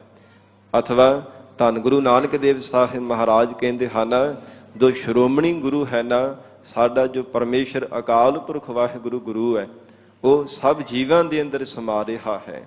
ਜਿਤਨੀਆਂ ਵੀ ਦੇਵੀ ਸ਼ਕਤੀਆਂ ਹਨ, ਸਭ ਦੇ ਅੰਦਰ ਉਹ ਪਰਮੇਸ਼ਰ ਆਪ ਹੀ ਸਮਾ ਰਿਹਾ ਹੈ। ਗੁਰ ਈਸਰ ਗੁਰ ਗੋਰਖ ਬਰਮਾ ਗੁਰ। ਫਿਰ ਮਹਾਰਾਜ ਸੱਚੇ ਪਾਤਸ਼ਾਹ ਕਹਿੰਦੇ, ਹੈ ਸਿੱਧੋ, ਤੁਸੀਂ ਵੇਦਾਂ ਦੀ ਗੱਲ ਕਰਦੇ ਹੋ, ਤੇ ਕਹਿਣ ਲੱਗੇ, ਹੈ ਮਹਾਰਾਜ ਸੱਚੇ ਪਾਤਸ਼ਾਹ, ਜੇ ਹੋਰ ਦੇਵੀ ਸ਼ਕਤੀਆਂ ਹਨ, ਫਿਰ ਮਹਾਰਾਜ ਸੱਚੇ ਪਾਤਸ਼ਾਹ ਉਹ ਨਹੀਂ ਗੁਰੂ ਹਨ? ਤੇ ਕਹਿਣ ਲੱਗੇ, ਨਹੀਂ ਸਿੱਧੋ, ਗੁਰ ਈਸਰ ਗੁਰ ਗੋਰਖ। ਮਹਾਰਾਜ ਸੱਚੇ ਪਾਤਸ਼ਾਹ ਕਹਿੰਦੇ, ਈਸਰ ਜਿਹੜਾ ਸ਼ਿਵ ਜੀ ਹੈ ਨਾ, ਸ਼ਿਵਾ ਹੈ ਭੋਲੇਨਾਥ, ਪਰਮੇਸ਼ਰ ਉਹਨਾਂ ਦੇ ਵੀ ਸਤਿਗੁਰੂ ਹਨ, ਪਰਮੇਸ਼ਰ ਉਹਨਾਂ ਦਾ ਵੀ ਗੁਰੂ ਹੈ। ਫਿਰ ਗੁਰ ਗੋਰਖ, ਗੋ ਨਾਮ ਪ੍ਰਿਥਵੀ ਦਾ ਤੇ ਰਖ ਨਾਮ ਹੈ ਰੱਖਿਆ ਕਰਨ ਵਾਲੇ ਦਾ, ਪ੍ਰਿਥਵੀ ਦੀ ਪਾਲਣਾ ਕਰਨ ਵਾਲੇ ਸਾਧ ਸੰਗਤ ਜੀ ਵਿਸ਼ਨੂੰ ਦਾ ਇਹ ਵਾਚਕ ਹੈ। ਹਜੂਰ ਕਹਿੰਦੇ ਹਨ ਵਿਸ਼ਨੂੰ ਦਾ ਵੀ ਗੁਰੂ ਉਹ ਪਰਮੇਸ਼ਰ ਆਪ ਹੈ। ਗੁਰ ਈਸਨ ਗੁਰ ਗੋਰਖ ਬਰਮਾ ਗੁਰ, ਤੇ ਜੀਵਾਂ ਦੀ ਘਾੜਤ ਘੜਨ ਵਾਲੇ ਬ੍ਰਹਮਾ ਦਾ ਵੀ ਉਹ ਅਕਾਲ ਪੁਰਖ ਪਰਮੇਸ਼ਰ ਆਪ ਹੀ ਗੁਰੂ ਹੈ। ਪਾਰਬਤੀ ਮਾਈ। ਫੇਰ ਕਹਿੰਦੇ ਹਨ ਜੋ ਇਹਨਾਂ ਦੀਆਂ ਸ਼ਕਤੀਆਂ ਹਨ ਤਿੰਨਾਂ ਹੀ ਦੇਵਤਿਆਂ ਦੀਆਂ, ਜਿਵੇਂ ਸਾਧ ਸੰਗਤ ਜੀ ਭੋਲੇਨਾਥ ਜੀ ਦੀ ਸ਼ਕਤੀ ਪਾਰਬਤੀ ਹੈ, ਤੇ ਮਾਈ ਇਹਨਾਂ ਦੇ ਵਿੱਚੋਂ ਦੋ ਅਰਥ ਨਿਕਲਦੇ ਨੇ, ਮਾਇਆ ਨੂੰ ਕਹਿੰਦੇ ਆ, ਤੇ ਜੋ ਲక్ష్ਮੀ ਹੈ, ਤੇ ਇਹ ਨਾਮ ਸਾਧ ਸੰਗਤ ਜੀ ਸਰਸਤੀ ਦਾ ਜੋ ਬ੍ਰਹਮਾ ਦੀ ਸ਼ਕਤੀ ਮੰਨੀ ਗਈ ਹੈ। ਇਹ ਤਿੰਨ ਪ੍ਰਬਲ ਸ਼ਕਤੀਆਂ ਮੰਨੀਆਂ ਜਾਂਦੀਆਂ ਸਾਧ ਸੰਗਤ ਜੀ, ਤਿੰਨਾਂ ਦੇਵਤਿਆਂ ਦੀਆਂ ਤਿੰਨੇ ਇਹ ਸ਼ਕਤੀਆਂ ਹਨ। ਤੇ ਮਹਾਰਾਜ ਸੱਚੇ ਪਾਤਸ਼ਾਹ ਕਹਿੰਦੇ, ਪਾਰਬਤੀ ਮਾਈ, ਹੇ ਸਿੱਧੋ, ਇਹ ਜੋ ਤਿੰਨ ਸ਼ਕਤੀਆਂ ਹੈ ਨਾ ਦੇਵਤਿਆਂ ਦੀਆਂ, ਇਹਨਾਂ ਦੇ ਵੀ ਪਰਮੇਸ਼ਰ ਗੁਰੂ ਹੈ। ਜੇ ਹੋ ਜਾਣਾ ਆਖਾ ਨਾਹੀ। ਹੇ ਮਹਾਰਾਜ ਸੱਚੇ ਪਾਤਸ਼ਾਹ, ਪਰਮੇਸ਼ਰ ਦੇ ਸਰੂਪ ਦੇ ਬਾਬਤ ਕਥਨ ਕਰੋ। ਤੇ ਸਤਿਗੁਰੂ ਜੀ ਕਹਿੰਦੇ, ਹੇ ਸਿੱਧੋ, ਜੇ ਅਸੀਂ ਜਾਣਦੇ ਵੀ ਹੋਈਏ, ਮਹਾਰਾਜ ਸੱਚੇ ਪਾਤਸ਼ਾਹ ਕਹਿਣ ਲੱਗੇ, ਅਸੀਂ ਫੇਰ ਵੀ ਕਥਨ ਨਹੀਂ ਕਰ ਸਕਦੇ। ਜੇ ਹੋ ਜਾਣਾ ਆਖਾ ਨਾਹੀ, ਨਹੀਂ ਕਥਨ ਕਰਾਂਗੇ। ਕਹਿਣਾ ਕਥਨ ਨਾ ਜਾਈ। ਕਿਉਂਕਿ ਸਮਗਰ ਰੂਪ ਦੇ ਵਿੱਚ ਪਰਮੇਸ਼ਰ ਕਥਨ ਕੀਤਾ ਹੀ ਨਹੀਂ ਜਾ ਸਕੇਗਾ, ਤੇ ਫਿਰ ਕਿਵੇਂ ਉਹ ਕੋਈ ਦਾਅਵਾ ਕਰੇਗਾ ਕਿ ਪਰਮੇਸ਼ਰ ਨੂੰ ਕਥਨ ਕਰ ਲੈਣਾ। ਇਸ ਲਈ ਇਹ ਸਿੱਧੋ, ਕਹਿਣਾ ਕਥਨ ਨਾ ਜਾਈ।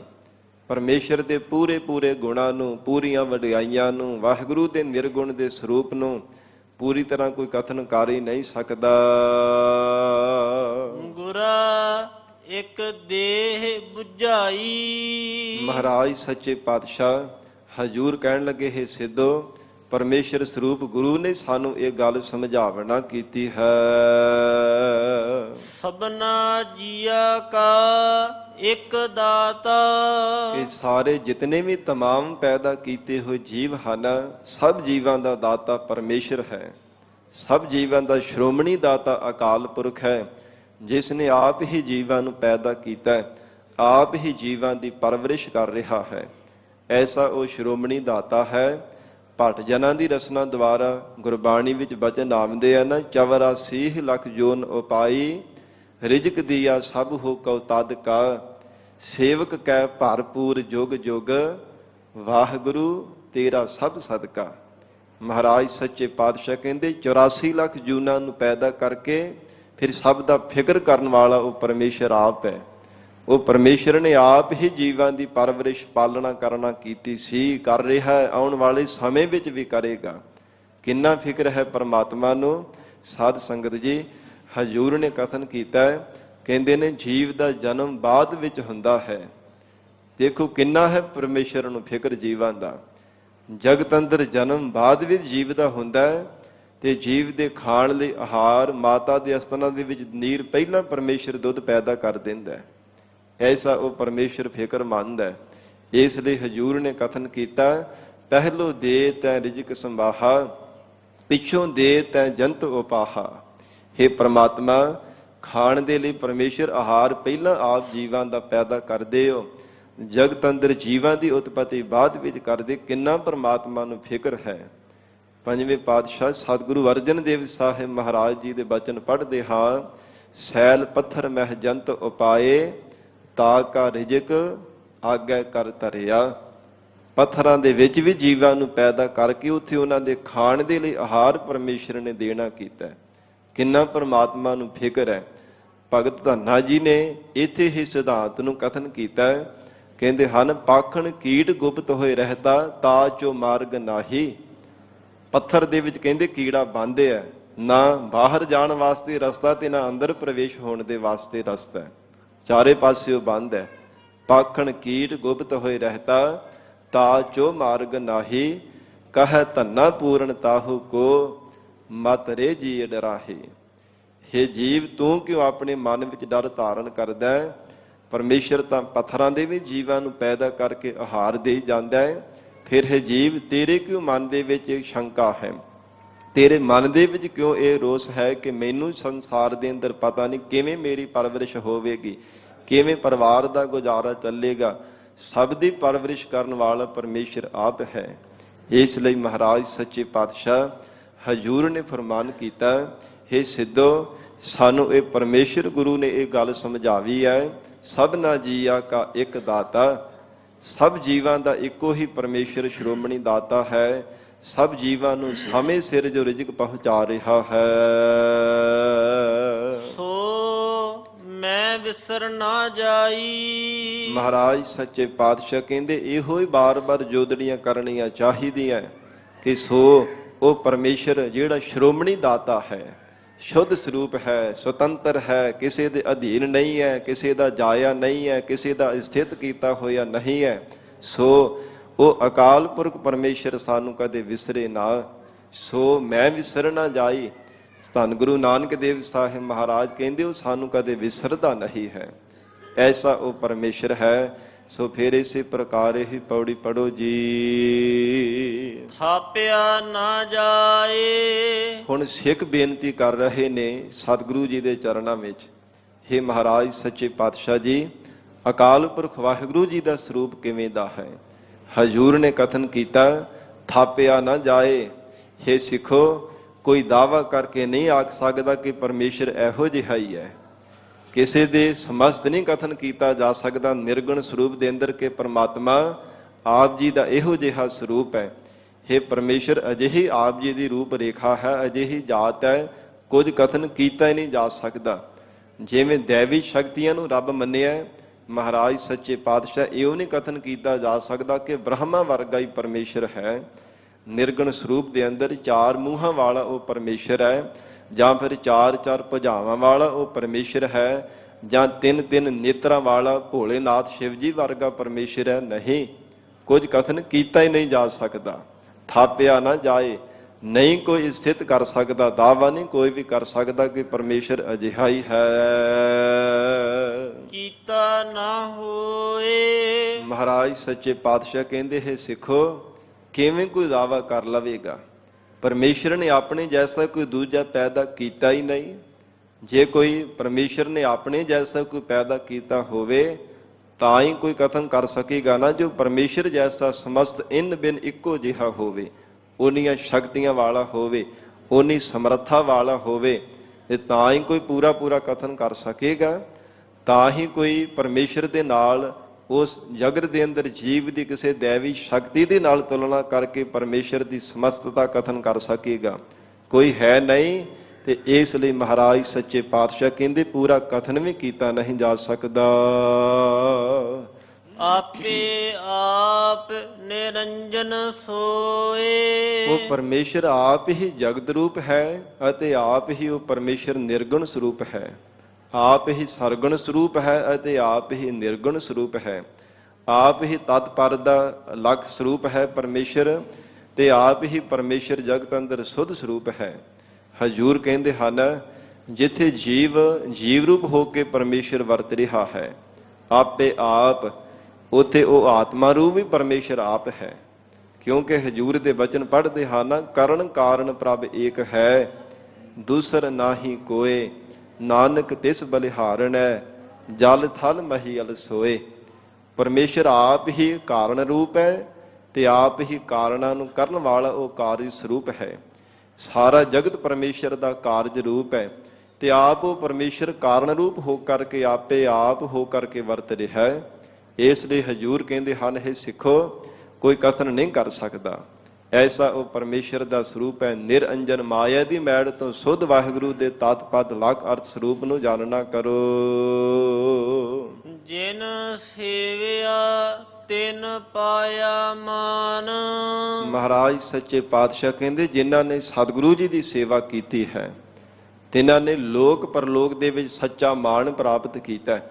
ਸਾਧ ਸੰਗਤ ਜੀ, ਬਾਬਾ ਲਹਿਣਾ ਜੀ ਨੇ ਸੇਵਾ ਕੀਤੀ ਸੀ ਨਾ, ਧੰਨ ਗੁਰੂ ਨਾਨਕ ਦੇਵ ਸਾਹਿਬ ਮਹਾਰਾਜ ਸੱਚੇ ਪਾਤਸ਼ਾਹ ਜੀ ਦੀ ਭਾਵਨਾ ਦੇ ਨਾਲ ਹਿਰਦੇ ਅੰਦਰ ਪ੍ਰੇਮ ਧਾਰਨ ਕਰਕੇ ਰਤਾ ਭਾਵ ਵੀ ਕੋਈ ਸਤਿਗੁਰਾਂ ਦੇ ਕਿਸੇ ਵੀ ਬਚਨ ਤੇ ਕੋਈ ਸ਼ੰਕਾ ਨਾ, ਮਹਾਰਾਜ ਸੱਚੇ ਪਾਤਸ਼ਾਹ ਦੇ ਬਚਨਾਂ ਤੇ ਪੂਰਾ ਭਰੋਸਾ ਰੱਖ ਕੇ ਜੀਵਨ ਭਰ ਗਰੀਬ ਨਿਵਾਜ ਸਤਿਗੁਰੂ ਜੀ ਦੇ ਨਾਲ ਰਹਿ ਕਰਕੇ ਤੇ ਸਾਧ ਸੰਗਤ ਜੀ ਮਹਾਨ ਸੇਵਾ ਨੂੰ ਕਮਾਇਆ।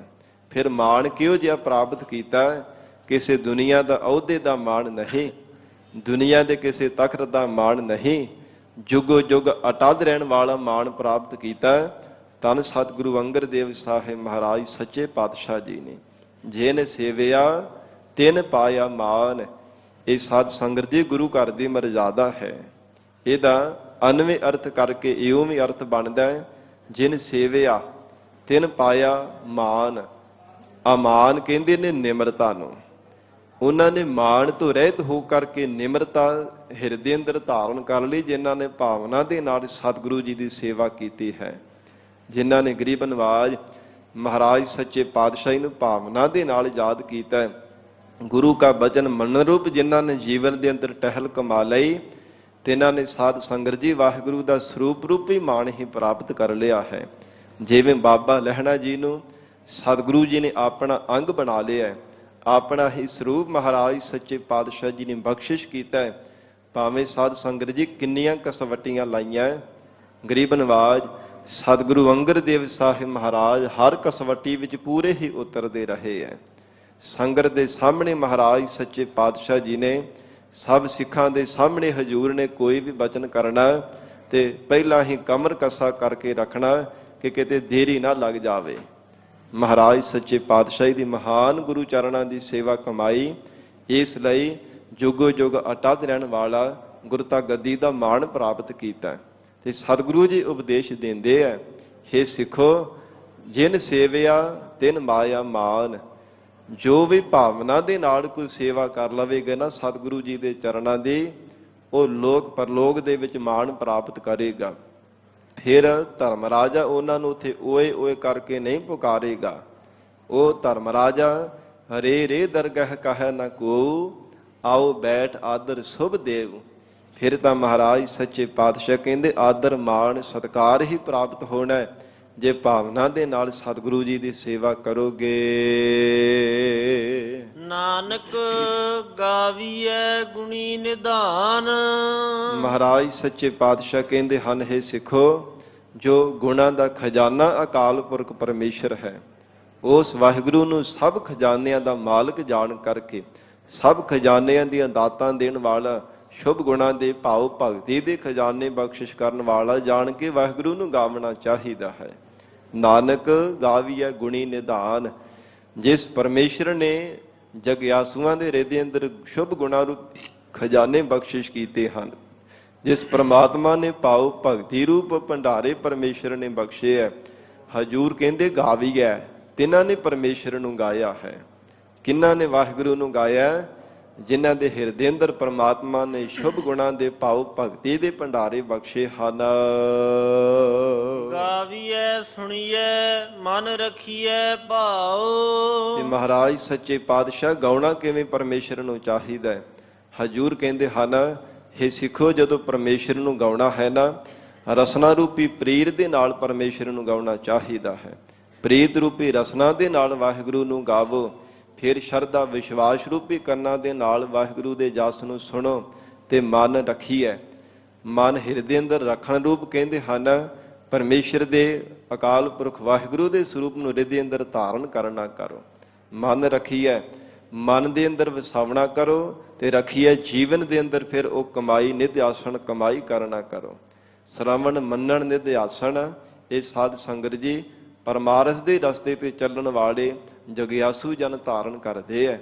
ਤੇ ਮਹਾਰਾਜ ਸੱਚੇ ਪਾਤਸ਼ਾਹ ਨੂੰ ਫਿਰ ਸਿੱਖ ਕਹਿੰਦੇ, ਹੈ ਮਹਾਰਾਜ, ਹੈ ਸਤਿਗੁਰੂ ਜੀ, ਜੋ ਗੁਰਮੁਖ ਪਿਆਰੇ ਵਾਹਿਗੁਰੂ ਦਾ ਜਸ ਗਾਉਂਦੇ ਹੈ, ਉਹਨਾਂ ਦੀ ਕੀ ਨਿਸ਼ਾਨੀ ਹੈ, ਕਿਵੇਂ ਗਾਉਂਦੇ ਹਨ। ਮਹਾਰਾਜ ਸੱਚੇ ਪਾਤਸ਼ਾਹ ਕਹਿੰਦੇ, ਹੈ ਸਿੱਖੋ, ਗਾਵੀਐ ਸੁਣੀਐ ਮਨ ਰੱਖੀਐ ਭਾਉ।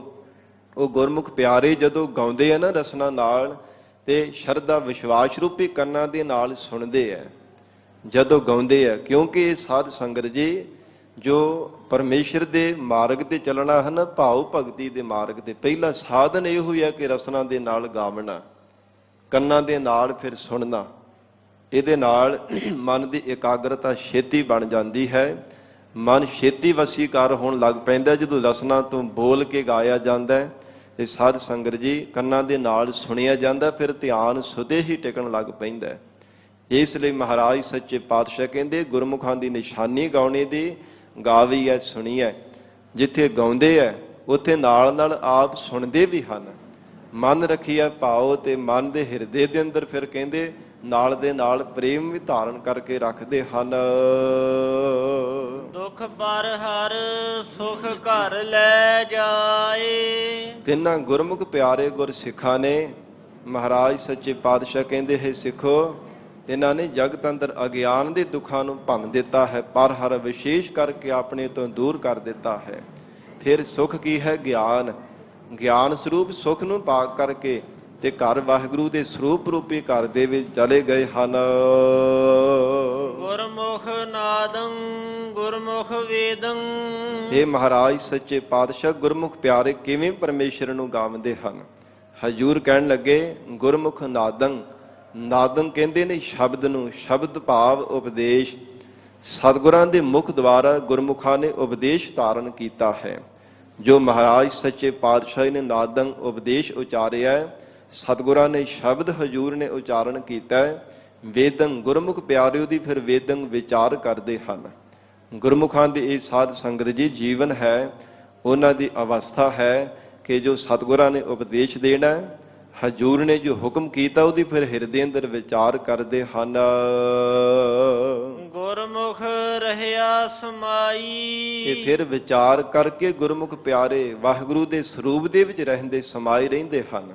ਗੁਰਮੁਖ ਰਹਿਆ ਸਮਾਈ, ਅਥਵਾ ਹੇ ਸਿੱਖੋ, ਗੁਰਮੁਖ ਨਾਦੰ ਗੁਰਮੁਖ ਵੇਦੰ। ਨਾਦੰ ਨਾਦ ਬਾਰ-ਬਾਰ ਆਪਣੇ ਮੁਖ ਤੋਂ ਉਚਾਰਨ ਕਰਕੇ, ਨਾਦ ਸਾਜ਼ਾਂ ਦੇ ਨਾਲ ਵੀ ਸਾਧ ਸੰਗਤ ਜੀ ਪਰਮੇਸ਼ਰ ਦਾ ਜਸ ਗਾਇਆ ਜਾਂਦਾ ਹੈ। ਗੁਰਮੁਖ ਪਿਆਰੇ ਕਦੇ ਵੀ ਆਪਣੇ ਮਨ ਨੂੰ ਵਿਹਲਾ ਨਹੀਂ ਰਹਿਣ ਦਿੰਦੇ, ਕਦੇ ਸਾਜ਼ਾਂ ਦੇ ਨਾਲ ਨਾਦੰ ਗਾਉਂਦੇ ਹੈ। ਗੁਰਮੁਖ ਵੇਦੰ, ਫਿਰ ਸ਼ਬਦ ਦੇ ਵਿਚਾਰ ਕਰਦੇ ਹੈ। ਤੇ ਗੁਰਮੁਖ ਰਹਿਆ ਸਮਾਈ, ਤੇ ਗੁਰਮੁਖ ਪਿਆਰੇ ਨਿਰਵਿਕਲਪ ਸਮਾਧੀ ਦੇ ਵਿੱਚ ਫਿਰ ਸਮਾ ਜਾਂਦੇ ਹਨ। ਜੇ ਗਾਵਣੇ ਤੋਂ ਮਨ ਅਕਲ ਹੈ, ਵਿਚਾਰਨੇ ਤੋਂ ਮਨ ਅਕਦਾ ਹੈ, ਫਿਰ ਨਿਰਵਿਕਲਪ ਸਮਾਧੀ ਦੇ ਵਿੱਚ ਲੀਨ ਹੋ ਜਾਂਦੇ ਹਨ। ਇਹ ਗੁਰਮੁਖਾਂ ਦੀ ਨਿਸ਼ਾਨੀ ਹੈ। ਗੁਰਮੁਖ ਨਾਦੰ ਗੁਰਮੁਖ ਵੇਦੰ ਗੁਰਮੁਖ ਰਹਿਆ ਸਮਾਈ। ਪਹਿਲਾ ਸਾਧ ਸੰਗਤ ਜੀ ਇਹ ਗੁਰੂ ਦੇ ਪ੍ਰਥਾਏ ਗੁਰਮੁਖ ਉਚਾਰਿਆ ਹੈ। ਫਿਰ ਦੂਜਾ ਗੁਰਮੁਖ ਹੈ ਇਹ ਜਗਿਆਸੂ ਦੇ ਪ੍ਰਥਾਏ ਉਚਾਰਿਆ, ਤੇ ਤੀਜਾ ਗੁਰਮੁਖ ਪਰਮੇਸ਼ਰ ਦੇ ਪ੍ਰਥਾਏ ਉਚਾਰਿਆ। ਇਹ ਅਰਥ ਸਮਝ ਲੈਣੇ ਕਿ ਗੁਰਮੁਖ ਨਾਦੰ ਜੋ ਸਤਿਗੁਰੂ ਜੀ ਨੇ ਉਪਦੇਸ਼ ਉਚਾਰਿਆ, ਗੁਰਮੁਖ ਵੇਦੰ ਗੁਰਮੁਖਾਂ ਨੇ ਜਗਿਆਸੂਆਂ ਨੇ ਉਹਦੀ ਵਿਚਾਰ ਕੀਤੀ ਹੈ। ਗੁਰਮੁਖ ਰਹਿਆ ਸਮਾਈ, ਤੇ ਸਾਧ ਸੰਗਤ ਜੀ ਉਹ ਉਪਦੇਸ਼ ਦੀ ਵਿਚਾਰ ਕਰ ਕਰਕੇ ਸ਼ਬਦ ਦੁਆਰਾ ਵਿਚਾਰਵਰ ਬਣ ਕੇ ਗੁਰਮੁਖਾਂ ਨੇ ਵਾਹਿਗੁਰੂ ਦੇ ਸਰੂਪ ਦੇ ਵਿੱਚ ਹੀ ਸਮਾ ਜਾਣਾ ਕੀਤਾ ਹੈ। ਗੁਰ ਈਸਰ ਗੁਰ ਗੋਰਖ ਬਰਮਾ ਗੁਰ।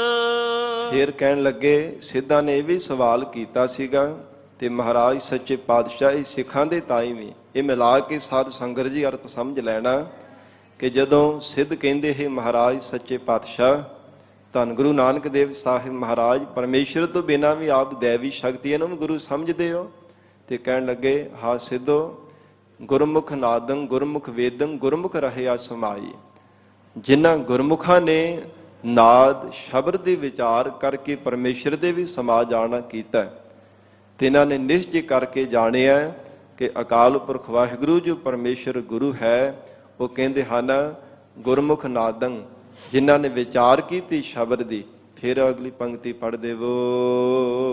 ਗੁਰਮੁਖ ਨਾਦੰ ਗੁਰਮੁਖ ਵੇਦੰ ਗੁਰਮੁਖ ਰਹਿਆ ਸਮਾਈ। ਮਹਾਰਾਜ ਸੱਚੇ ਪਾਤਸ਼ਾਹ ਕਹਿੰਦੇ ਜਿਨ੍ਹਾਂ ਨੇ ਨਾਦੰ ਸ਼ਬਦ ਦੀ ਵਿਚਾਰ ਕੀਤੀ ਹੈ, ਅਕਾਲ ਪੁਰਖ ਵਾਹਿਗੁਰੂ ਦੇ ਸਰੂਪ ਦੇ ਵਿੱਚ ਇਹਨਾਂ ਨੇ ਸਮਾ ਜਾਣਾ ਕੀਤਾ। ਗੁਰ ਈਸਰ ਗੁਰ ਗੋਰਖ ਬਰਮਾ ਗੁਰ। ਤੇ ਮਹਾਰਾਜ ਜਿਹੜੇ ਈਸ਼ਰ ਸ਼ਿਵ ਜੀ ਹੈ, ਬ੍ਰਹਮਾ ਹੈ, ਔਰ ਇਸੇ ਪ੍ਰਕਾਰ ਜੋ ਵਿਸ਼ਨੂੰ ਹੈ, ਤਿੰਨਾਂ ਨੂੰ ਮਹਾਰਾਜ ਸੱਚੇ ਪਾਤਸ਼ਾਹ ਗੁਰੂ ਮੰਨਦੇ ਹੋ। ਇਹਦੇ ਵਿੱਚ ਸਾਧ ਸੰਗਤ ਜੀ ਗੌਣੀ ਅਰਥ ਕਰਕੇ ਸਤਿਗੁਰਾਂ ਨੇ ਉਪਦੇਸ਼ ਬਖਸ਼ਿਸ਼ ਕੀਤਾ ਹੈ। ਇਹਨੂੰ ਗੌਣੀ ਅਰਥ ਆਖਿਆ ਜਾਂਦਾ ਹੈ। ਜਿਵੇਂ ਸਾਧ ਸੰਗਤ ਜੀ ਕਿਸੇ ਦੇ ਤਾਈਂ ਤੁਲਨਾ ਦੇ ਕਰਕੇ ਤੇ ਮਹਾਰਾਜ ਸੱਚੇ ਪਾਤਸ਼ਾਹੀ ਦੀ ਵਡਿਆਈ ਗਾ ਬਣੀ। ਹਜ਼ੂਰ ਕਹਿੰਦੇ ਹਨ ਉਹ ਮਹਾਰਾਜ ਸੱਚੇ ਪਾਤਸ਼ਾਹ ਜੋ ਅਕਾਲ ਪੁਰਖ ਵਾਹਿਗੁਰੂ ਪਰਮੇਸ਼ਰ ਗੁਰੂ ਹੈ, ਗੁਰ ਈਸਰ। ਈਸ਼ਰ ਕਹਿੰਦੇ ਨੇ ਸ਼ਿਵ ਜੀ ਨੂੰ। ਸ਼ਿਵ ਜੀ ਜੀਵਾਂ ਦਾ ਸੰਘਾਰ ਕਰਦਾ ਹੈ, ਜਗਤ ਦਾ ਸੰਘਾਰ ਕਰਦਾ ਹੈ ਤੇ ਕਹਿੰਦੇ ਹਨ ਪਰਮੇਸ਼ਰ ਹੈ। ਪਰਮੇਸ਼ਰ ਸਰੂਪ ਸਤਿਗੁਰੂ ਜੀ ਹਨ। ਮਹਾਰਾਜ ਸੱਚੇ ਪਾਤਸ਼ਾਹ ਆਪਣੇ ਸਿੱਖਾਂ ਦੇ ਹਿਰਦੇ ਅੰਦਰ ਵਿਕਾਰਾਂ ਦਾ ਸੰਘਾਰ ਕਰਦੇ ਹਨ। ਇਸ ਲਈ ਮਹਾਰਾਜ ਸੱਚੇ ਪਾਤਸ਼ਾਹ ਈਸ਼ਰ ਸਰੂਪ ਹਨ।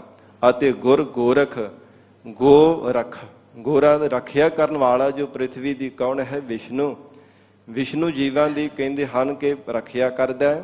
ਤੇ ਕਿਵੇਂ ਮਹਾਰਾਜ ਸੱਚੇ ਪਾਤਸ਼ਾਹ ਅਕਾਲ ਪੁਰਖ ਵਾਹਿਗੁਰੂ ਪਰਮੇਸ਼ਰ ਕਿਵੇਂ ਰੱਖਿਆ ਕਰਦਾ ਹੈ? ਕਹਿੰਦੇ ਹਨ ਪਰਮੇਸ਼ਰ ਸਰੂਪ ਜੋ ਸਤਿਗੁਰੂ ਜੀ ਹਨ ਉਹ ਵਿਸ਼ਨੂੰ ਦੀ ਤਰ੍ਹਾਂ ਸਾਧ ਸੰਗਤ ਆਪਣੇ ਸਿੱਖਾਂ ਦੇ ਹਿਰਦੇ ਅੰਦਰ ਗਿਆਨ ਦੀ ਪਾਲਣਾ ਕਰਦੇ ਹਨ, ਗਿਆਨ ਦੀ ਰੱਖਿਆ ਕਰਦੇ ਹੈ। ਔਰ ਇਸੇ ਪ੍ਰਕਾਰ ਸ਼ੁਭ ਗੁਣਾਂ ਦੀ ਪਾਲਣਾ ਕਰਦੇ ਹਨ, ਸ਼ੁਭ ਗੁਣਾਂ ਦੇ ਹਿਰਦੇ ਅੰਦਰ ਟਿਕਾ ਕਰਕੇ ਰੱਖਦੇ ਹੈ। ਇਸ ਕਰਕੇ ਹਜ਼ੂਰ ਕਹਿੰਦੇ ਗੁਰ ਈਸਰ ਗੁਰ ਗੋਰਖ ਬਰਮਾ ਗੁਰ। ਬ੍ਰਹਮਾ ਜਿਵੇਂ ਜੀਵਾਂ ਦੀ ਘਾੜਤ ਨੂੰ ਘਟਦਾ ਹੈ, ਤਿਵੇਂ ਮਹਾਰਾਜ ਸੱਚੇ ਪਾਤਸ਼ਾਹ ਸਤਿਗੁਰੂ ਜੀ ਆਪਣੇ ਸਿੱਖਾਂ ਦੇ ਅੰਦਰ ਸ਼ੁਭ ਗੁਣਾਂ ਰੂਪੀ ਗਹਿਣਿਆਂ ਦੀ ਘਾੜਤ ਨੂੰ ਕੱਢਦੇ ਹਨ। ਮਹਾਰਾਜ ਸੱਚੇ ਪਾਤਸ਼ਾਹ ਸਿੱਖਾਂ ਦੇ ਹਿਰਦੇ ਵਿੱਚੋਂ ਔਗੁਣਾਂ ਨੂੰ ਦੂਰ ਕਰਕੇ ਔਰ ਸ਼ੁਭ ਗੁਣਾਂ ਦੀ ਸੁੰਦਰ ਘਾੜਤ ਨੂੰ ਕੱਢਣ ਵਾਲੇ ਹਨ। ਪਾਰਬਤੀ ਮਾਈ। ਔਰ ਇਸੇ ਪ੍ਰਕਾਰ ਮਹਾਰਾਜ ਸੱਚੇ ਪਾਤਸ਼ਾਹ ਕਹਿੰਦੇ ਹਨ ਗੁਰ ਈਸਰ ਗੁਰ ਗੋਰਖ ਬਰਮਾ ਗੁਰ। ਕਹਿੰਦੇ ਹਨ ਜਿਹੜਾ ਭੋਲੇਨਾਥ ਸ਼ਿਵ ਜੀ ਇਹ ਵੀ ਗੁਰੂ ਹੈ। ਫਿਰ ਕਹਿੰਦੇ ਹਨ ਜੋ ਸ਼ਿਵ ਜੀ ਹੈ ਇਹ ਵੀ ਗੁਰੂ ਹੈ, ਵਿਸ਼ਨੂੰ ਵੀ ਗੁਰੂ ਹੈ, ਤੇ ਸਾਧ ਸੰਗਤ ਜੀ ਜਿਹੜਾ ਬ੍ਰਹਮਾ ਹੈ ਉਹ ਵੀ ਗੁਰੂ ਹੈ। ਆਪ ਪਰਮੇਸ਼ਰ ਇਹਨਾਂ ਦੇ ਅੰਦਰ ਸ਼ਕਤੀ ਰੂਪ ਹੋ ਕਰਕੇ ਵਰਤ ਰਿਹਾ ਹੈ। ਇਹ ਗੌਣੀ ਅਰਥ ਸਾਧ ਸੰਗਤ ਜੀ ਇਹਨਾਂ ਨੂੰ ਆਖਿਆ ਜਾਂਦਾ ਹੈ। ਗੁਣਾਂ ਦੇ ਨਾਲ ਤੁਲਨਾ ਕਰ ਕਰਕੇ ਜੋ ਉਪਦੇਸ਼ ਦੇਣਾ ਹੈ। ਤੇ ਮਹਾਰਾਜ ਸੱਚੇ ਪਾਤਸ਼ਾਹ ਹਜ਼ੂਰ ਕਹਿੰਦੇ ਹਨ ਉਹ ਪਾਰਬਤੀ ਜੇ ਕਹਿੰਦੇ ਹਨ ਇਹਨਾਂ ਤਿੰਨਾਂ ਗੁਣਾਂ ਦੀ ਦੇਵਤਿਆਂ ਦੀਆਂ ਸ਼ਕਤੀਆਂ ਨੇ। ਫਿਰ ਪਾਰਬਤੀ ਦੇ ਤਰ੍ਹਾਂ ਸਤਿਗੁਰੂ ਜੀ ਨਿਸ਼ਚੈ ਹਿਰਦੇ ਅੰਦਰ ਬਖਸ਼ਿਸ਼ ਕਰਦੇ ਹਨ। ਜਿਵੇਂ ਰਮਾਇਣ ਦੇ ਅੰਦਰ ਸਾਧ ਸੰਗਤ ਇਹ ਕਥਾ ਆਉਂਦੀ ਹੈ ਕਿ ਪਹਿਲਾ ਜਿਹੜਾ ਜਨਮ ਸੀ ਨਾ ਉਹ ਸਤੀ ਕਰਕੇ ਸਾਧ ਸੰਗਤ ਜੀ ਨਾਮ ਸੀ ਪਾਰਬਤੀ ਦਾ। ਕਹਿੰਦੇ ਹਨ ਜਦੋਂ ਮਨ ਦੇ ਵਿੱਚ ਨਿਸ਼ਚੈ ਕਰਕੇ ਧਾਰਨ ਕੀਤਾ ਸੀਗਾ ਕਿ ਮੈਂ ਤਾਂ ਸ਼ਿਵ ਜੀ ਦੇ ਤਾਂ ਹੀ ਵਰਨਾ ਹੈ। ਜਨਮਾਂ ਜਨਮਾਂ ਦੀ ਕਹਿੰਦੇ ਬਹੁਤ ਲੰਮੇਰਾ ਸਮਾਂ ਭਗਤੀ ਕਰਨਾ ਕੀਤੀ ਸੀਗੀ। ਹਿਮਾਲੇ ਰਿਖੀ ਦੇ ਘਰ ਦੇ ਵੀ ਜਦੋਂ ਜਨਮ ਲਿਆ ਸੀ ਨਾ ਦੁਬਾਰਾ ਪਾਰਬਤੀ ਨੇ, ਤੇ ਜਨਮ ਲੈਂਦਿਆਂ ਹੀ ਜੇਕਰ ਆਉਂਦਾ ਕਿ ਭਗਤੀ ਕਰਨ ਲੱਗ ਪਈ ਸੀ, ਤਪ ਕਰਨ ਲੱਗ ਪਈ ਸੀ। ਮਨ ਵਿੱਚ ਇਹ ਨਿਸ਼ਚਾ ਧਾਰਨ ਕਰਕੇ ਇੱਛਾ ਲੈ ਕੇ ਕਿ ਮੈਂ ਜੇ ਵਰਨਾ ਹੈ ਤੇ ਸ਼ਿਵ ਜੀ ਨੂੰ ਭੋਲੇਨਾਥ ਨੂੰ ਹੀ ਵੜਨਾ, ਜੇ ਨਾ ਵਰਿਆ ਤੇ ਮੈਂ ਕੁਵਾਰੀ ਹੀ ਰਹਾਂਗੀ। ਇੱਕ ਵਾਰ ਨਾਰਦ ਮੁਨੀ ਆਇਆ ਤੇ ਕਹਿਣ ਲੱਗੇ ਹੇ ਮਾਤਾ ਤੂੰ ਤਪ ਕਰਦੀ ਪਈ ਕਿੰਨੀ ਘਾਲਣਾ ਘਾਲ ਕੇ ਤੇ ਸ਼ਿਵ ਜੀ ਨੂੰ ਛੱਡ ਕਰਕੇ ਤੇ ਵਿਸ਼ਨੂੰ ਭਗਵਾਨ ਨੂੰ ਵਰ ਲੈ।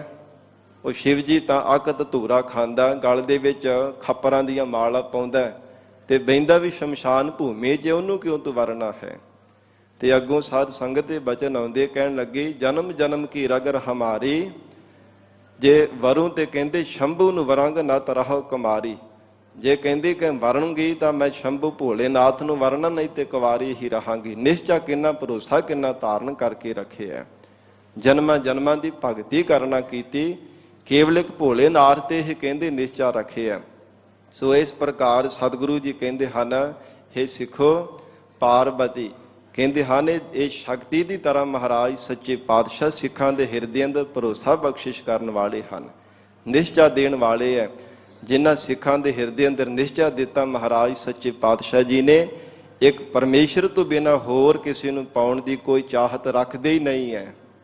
ਭਾਵੇਂ ਜਿਤਨੇ ਮਰਜ਼ੀ ਦੁਨੀਆ ਦੇ ਪਦਾਰਥ ਧਨ ਦੌਲਤ ਉਹਨਾਂ ਨੂੰ ਲਾਲਚ ਦਿੱਤੇ ਜਾਣ, ਕੇਵਲ ਇੱਕੋ ਇੱਕ ਮਨ ਵਿੱਚ ਭਾਵਨਾ ਹੁੰਦੀ ਹੈ, ਹੇ ਮਹਾਰਾਜ ਮੈਂ ਕਿਹਾ ਮੰਗੋ ਕਿਛ ਥਿਰ ਨਾ ਰਹਾਈ, ਹਰ ਦੀਜੈ ਨਾਮ ਪਿਆਰੀ ਜੀਓ। ਹੇ ਮਹਾਰਾਜ ਕਿ ਅਕਾਲ ਪੁਰਖ ਪਰਮੇਸ਼ਰ ਜੇ ਭੁੱਖ ਦੇਹ ਤਾਂ ਤੁਝੇ ਅਰਾਧੀ, ਦੁੱਖ ਵੀ ਤੁਝੈ ਧਿਆਈ। ਮਹਾਰਾਜ ਦੁੱਖ ਦੇਵ ਭੁੱਖ ਦੇ ਵਿੱਚ ਰੱਖਣਾ ਕਰੋ। ਹੇ ਪਰਮੇਸ਼ਰ ਭਾਵੇਂ ਸਰੀਰ ਨੂੰ ਕੀਮਾ ਵੀ ਕਰਾਉਣਾ ਪਵੇ, ਅੱਗ ਦੇ ਵਿੱਚ ਵੀ ਜਲਾਉਣਾ ਪਵੇ, ਪਰ ਕੇਵਲ ਆਪ ਦੇ ਸਰੂਪ ਦੇ ਸਾਨੂੰ ਸਾਖਸ਼ਾਤ ਦੀਦਾਰ ਹੋ ਜਾਣ। ਕੇਵਲ ਇੱਕੋ ਇੱਕ ਮਨ ਦੇ ਵਿੱਚ ਭਾਵਨਾ ਬਣਾ ਕੇ ਗੁਰਮੁਖ ਪਿਆਰੇ ਜਿਨ੍ਹਾਂ ਦੇ ਹਿਰਦੇ ਅੰਦਰ ਮਹਾਰਾਜ ਸੱਚੇ ਪਾਤਸ਼ਾਹ ਨੇ ਨਿਸ਼ਚਾ ਬਖਸ਼ਿਆ ਹੈ, ਉਹ ਪਰਮੇਸ਼ਰ ਨੂੰ ਪਾਉਣ ਦੇ ਵਾਸਤੇ ਹੀ ਯਾਦ ਕਰਦੇ ਆ। ਤੇ ਮਾਈ ਇਹਦੇ ਵਿੱਚੋਂ ਦੋ ਸ਼ਕਤੀਆਂ ਦਾ ਸਾਧ ਸੰਗਤ ਜ਼ਿਕਰ ਕੀਤਾ। ਮਾਂ ਨਾਮ ਲక్ష్ਮੀ ਦਾ ਹੈ ਤੇ ਲక్ష్ਮੀ ਦੇਵੀ ਜਿਹੜੀ ਹੈ ਇਹ ਜਗਤ ਨੂੰ ਸਾਧ ਸੰਗਤ ਜੀ ਦਾਤਾਂ ਪ੍ਰਦਾਨ ਕਰਦੀ ਹੈ। ਇਹ ਪਰਮੇਸ਼ਰ ਨੇ ਐਸੀ ਡਿਊਟੀ ਲਗਾਈ ਹੋਈ ਹੈ, ਸੰਸਾਰ ਦੇ ਜੀਵਾਂ ਨੂੰ ਮਾਇਆ ਧਨ ਪਦਾਰਥ ਦਿੰਦੀ ਹੈ ਤੇ ਮਹਾਰਾਜ ਸੱਚੇ ਪਾਤਸ਼ਾਹ ਸਤਿਗੁਰੂ ਜੀ ਨਾਮ ਰੂਪੀ ਧਨ ਦੇ ਇਹ ਸਾਧ ਸੰਗਤ ਦਾਤਾਂ ਪ੍ਰਦਾਨ ਕਰਦੇ ਨੇ ਆਪਣੇ ਸਿੱਖਾਂ ਨੂੰ। ਤੇ ਇਹ ਨਾਮ ਸਰਸਤੀ ਦਾ ਹੈ, ਇਹ ਵਿਦਿਆ ਦੀ ਦਾਤੀ ਮੰਨੀ ਗਈ ਹੈ। ਤੇ ਮਹਾਰਾਜ ਸੱਚੇ ਪਾਤਸ਼ਾਹ ਜੀ ਕਹਿੰਦੇ ਹਨ ਸਰਸਤੀ ਦੀ ਤਰ੍ਹਾਂ ਬ੍ਰਹਮ ਵਿਦਿਆ ਦੀ ਦਾਤ ਸਿੱਖਾਂ ਦੇ ਹਿਰਦੇ ਅੰਦਰ ਦੇਣ ਵਾਲੇ ਹੈ। ਇਸ ਲਈ ਇਹ ਸਿੱਖੋ ਮਹਾਰਾਜ ਧੰਨ ਗੁਰੂ ਨਾਨਕ ਦੇਵ ਸਾਹਿਬ ਜੀ ਨੇ ਬਚਨ ਕੀਤਾ, ਜੋ ਗੁਰ ਈਸਰ ਗੁਰ ਗੋਰਖ ਬਰਮਾ ਗੁਰ ਪਾਰਬਤੀ ਮਾਈ। ਕਹਿੰਦੇ ਹਨ ਈਸ਼ਰ ਫਿਰ ਬ੍ਰਹਮਾ ਫਿਰ ਇਸੇ ਪ੍ਰਕਾਰ ਜੋ ਵਿਸ਼ਨੂੰ ਹੈ, ਸਭ ਦੇ ਸਤਿਗੁਰੂ ਜੀ ਹਨ ਔਰ ਇਹਨਾਂ ਦੇ ਸ਼ਕਤੀਆਂ ਦੇ ਵੀ ਪੂਰਾ ਪਰਮੇਸ਼ਰ ਆਪ ਹੀ ਸਤਿਗੁਰੂ। ਇਹ ਜਾਣਨਾ ਕਰੋ ਜੇ ਹਉ ਜਾਣਾ ਆਖਾ ਨਾਹੀ। ਹੇ ਮਹਾਰਾਜ ਸੱਚੇ ਪਾਤਸ਼ਾਹ ਪਰਮੇਸ਼ਰ ਦੇ ਬਾਪ ਤਾਪ ਸਰੂਪ ਬਾਬਤ ਕਥਨ ਕਰਨਾ ਕਰੋ। ਹਜੂਰ ਕਹਿੰਦੇ ਹਨ ਜੇ ਹਉ ਜਾਣਾ ਆਖਾ ਨਾਹੀ, ਜੇ ਅਸੀਂ ਜਾਣਦੇ ਵੀ ਹੋਈਏ ਹਿਰਦੇ ਅੰਦਰ ਫੇਰ ਵੀ ਉਹ ਪਰਮੇਸ਼ਰ ਦਾ ਕਥਨ ਨਹੀਂ ਕਰ ਸਕਦੇ, ਕਿਉਂਕਿ ਕਥਨ ਕੀਤਾ ਹੀ ਜਾਣਾ ਉਹ ਅਕਾਲ ਪੁਰਖ ਵਾਹਿਗੁਰੂ ਨੂੰ ਕਥਨ ਕੀਤਾ ਨਹੀਂ ਜਾ ਸਕਦਾ, ਹੈ ਹੀ ਅਕਥ ਹੈ। ਕਹਿਣਾ ਕਥਨ ਨਾ ਜਾਈ। ਹੇ ਮਹਾਰਾਜ ਕਿਉਂ ਨਹੀਂ ਆਪ ਜੀ ਕਥਨ ਕਰੋਗੇ? ਕਹਿੰਦੇ ਕਥਨ ਕੀਤਾ ਹੀ ਨਹੀਂ ਜਾਣਾ ਤੇ ਫਿਰ ਕਿਵੇਂ ਕਰਾਂਗੇ? ਇਸ ਲਈ ਹਜੂਰ ਨੇ ਬਚਨ ਕੀਤਾ ਜੇ ਹਉ ਜਾਣਾ ਆਖਾ ਨਾਹੀ, ਜੇ ਅਸੀਂ ਜਾਣਦੇ ਵੀ ਹੋਈਏ ਫੇਰ ਵੀ ਕਥਨ ਨਹੀਂ ਕਰ ਸਕਦੇ, ਕਿਉਂਕਿ ਹੈ ਹੀ ਉਹ ਪਰਮੇਸ਼ਰ ਦਾ ਸਰੂਪ ਅਕਥ ਹੈ। ਗੁਰਾ ਇੱਕ ਦੇਹ ਬੁਝਾਈ। ਮਹਾਰਾਜ ਸੱਚੇ ਪਾਤਸ਼ਾਹ ਕਹਿੰਦੇ ਹਨ ਇਹ ਪਰਮੇਸ਼ਰ ਸਰੂਪ ਸਤਿਗੁਰਾਂ ਨੇ ਸਾਨੂੰ ਇਹ ਬੁਝਾਉਣਾ ਸਮਝਾ ਦੇਣਾ ਕੀਤਾ ਹੈ।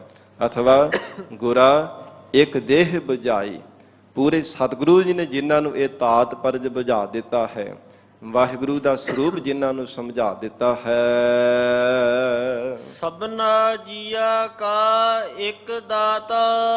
ਉਹ ਨਿਸ਼ਚੈ ਕਰਕੇ ਗੁਰਸਿੱਖ ਬਾਰ-ਬਾਰ ਕਹਿੰਦੇ ਹਨ ਸਭ ਜੀਵਾਂ ਨੂੰ ਦਾਤਾਂ ਦੇਣ ਵਾਲਾ ਇੱਕੋ ਹੀ ਪਰਮੇਸ਼ਰ ਹੈ। ਇੱਕ ਪਰਮੇਸ਼ਰ ਹੈ ਜੋ ਸਾਰੀ ਸ੍ਰਿਸ਼ਟੀ ਦੀ ਪਾਲਣਾ ਕਰ ਰਿਹਾ ਹੈ, ਸਭ ਜੀਵਾਂ ਦੀ ਪਰਵਰਿਸ਼ ਕਰ ਰਿਹਾ ਹੈ। ਇੱਕ ਪਰਮਾਤਮਾ ਹੈ, ਉਸ ਪਰਮੇਸ਼ਰ ਤੋਂ ਬਿਨਾਂ ਕੋਈ ਦੂਸਰਾ ਦਾਤਾ ਨਹੀਂ ਹੈ। ਜੋ ਅਕਾਲ ਪੁਰਖ ਵਾਹਿਗੁਰੂ ਜਿਤਨੇ ਵੀ ਖੰਡ ਬ੍ਰਹਮੰਡ ਤਿੰਨਾਂ ਲੋਕਾਂ ਦੇ ਅੰਦਰ ਰਹਿਣ ਵਾਲੇ ਛੋਟੇ ਵੱਡੇ ਆਕਾਰਾਂ ਦੇ ਜੀਵ, ਜਿਹੋ ਜਿਹਾ ਕਿਸੇ ਦਾ ਆਹਾਰ ਹੈ ਉਹੋ ਜਿਹਾ ਆਹਾਰ ਪਰਮੇਸ਼ਰ ਜੀਵਾਂ ਨੂੰ ਦਿੰਦਾ ਪਿਆ ਹੈ। ਇਸ ਲਈ ਸਭਨਾ ਜੀਆ ਕਾ ਇੱਕ ਦਾਤਾ।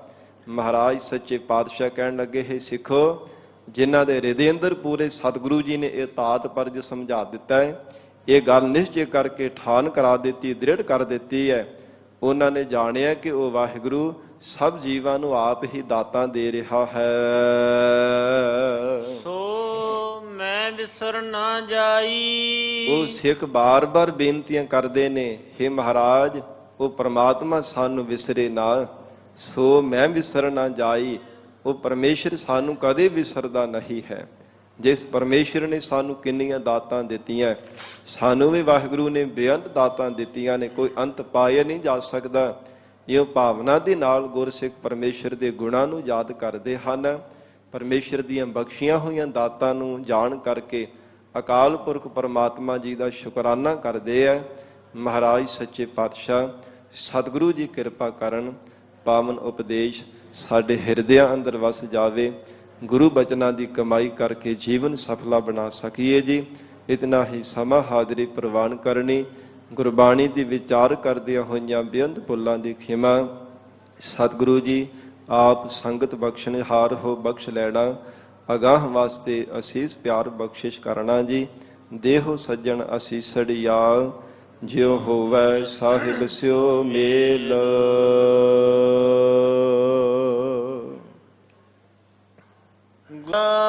ਇੱਕ ਦੇਹ 부ਝਾਈ, ਸਭਨਾ ਜੀਆ ਕਾ ਇੱਕ ਦਾਤਾ। ਸੋ ਮੈਂ ਵਿਸਰ ਨਾ ਜਾਈ। ਵਾਹਿਗੁਰੂ ਜੀ ਕਾ ਖਾਲਸਾ,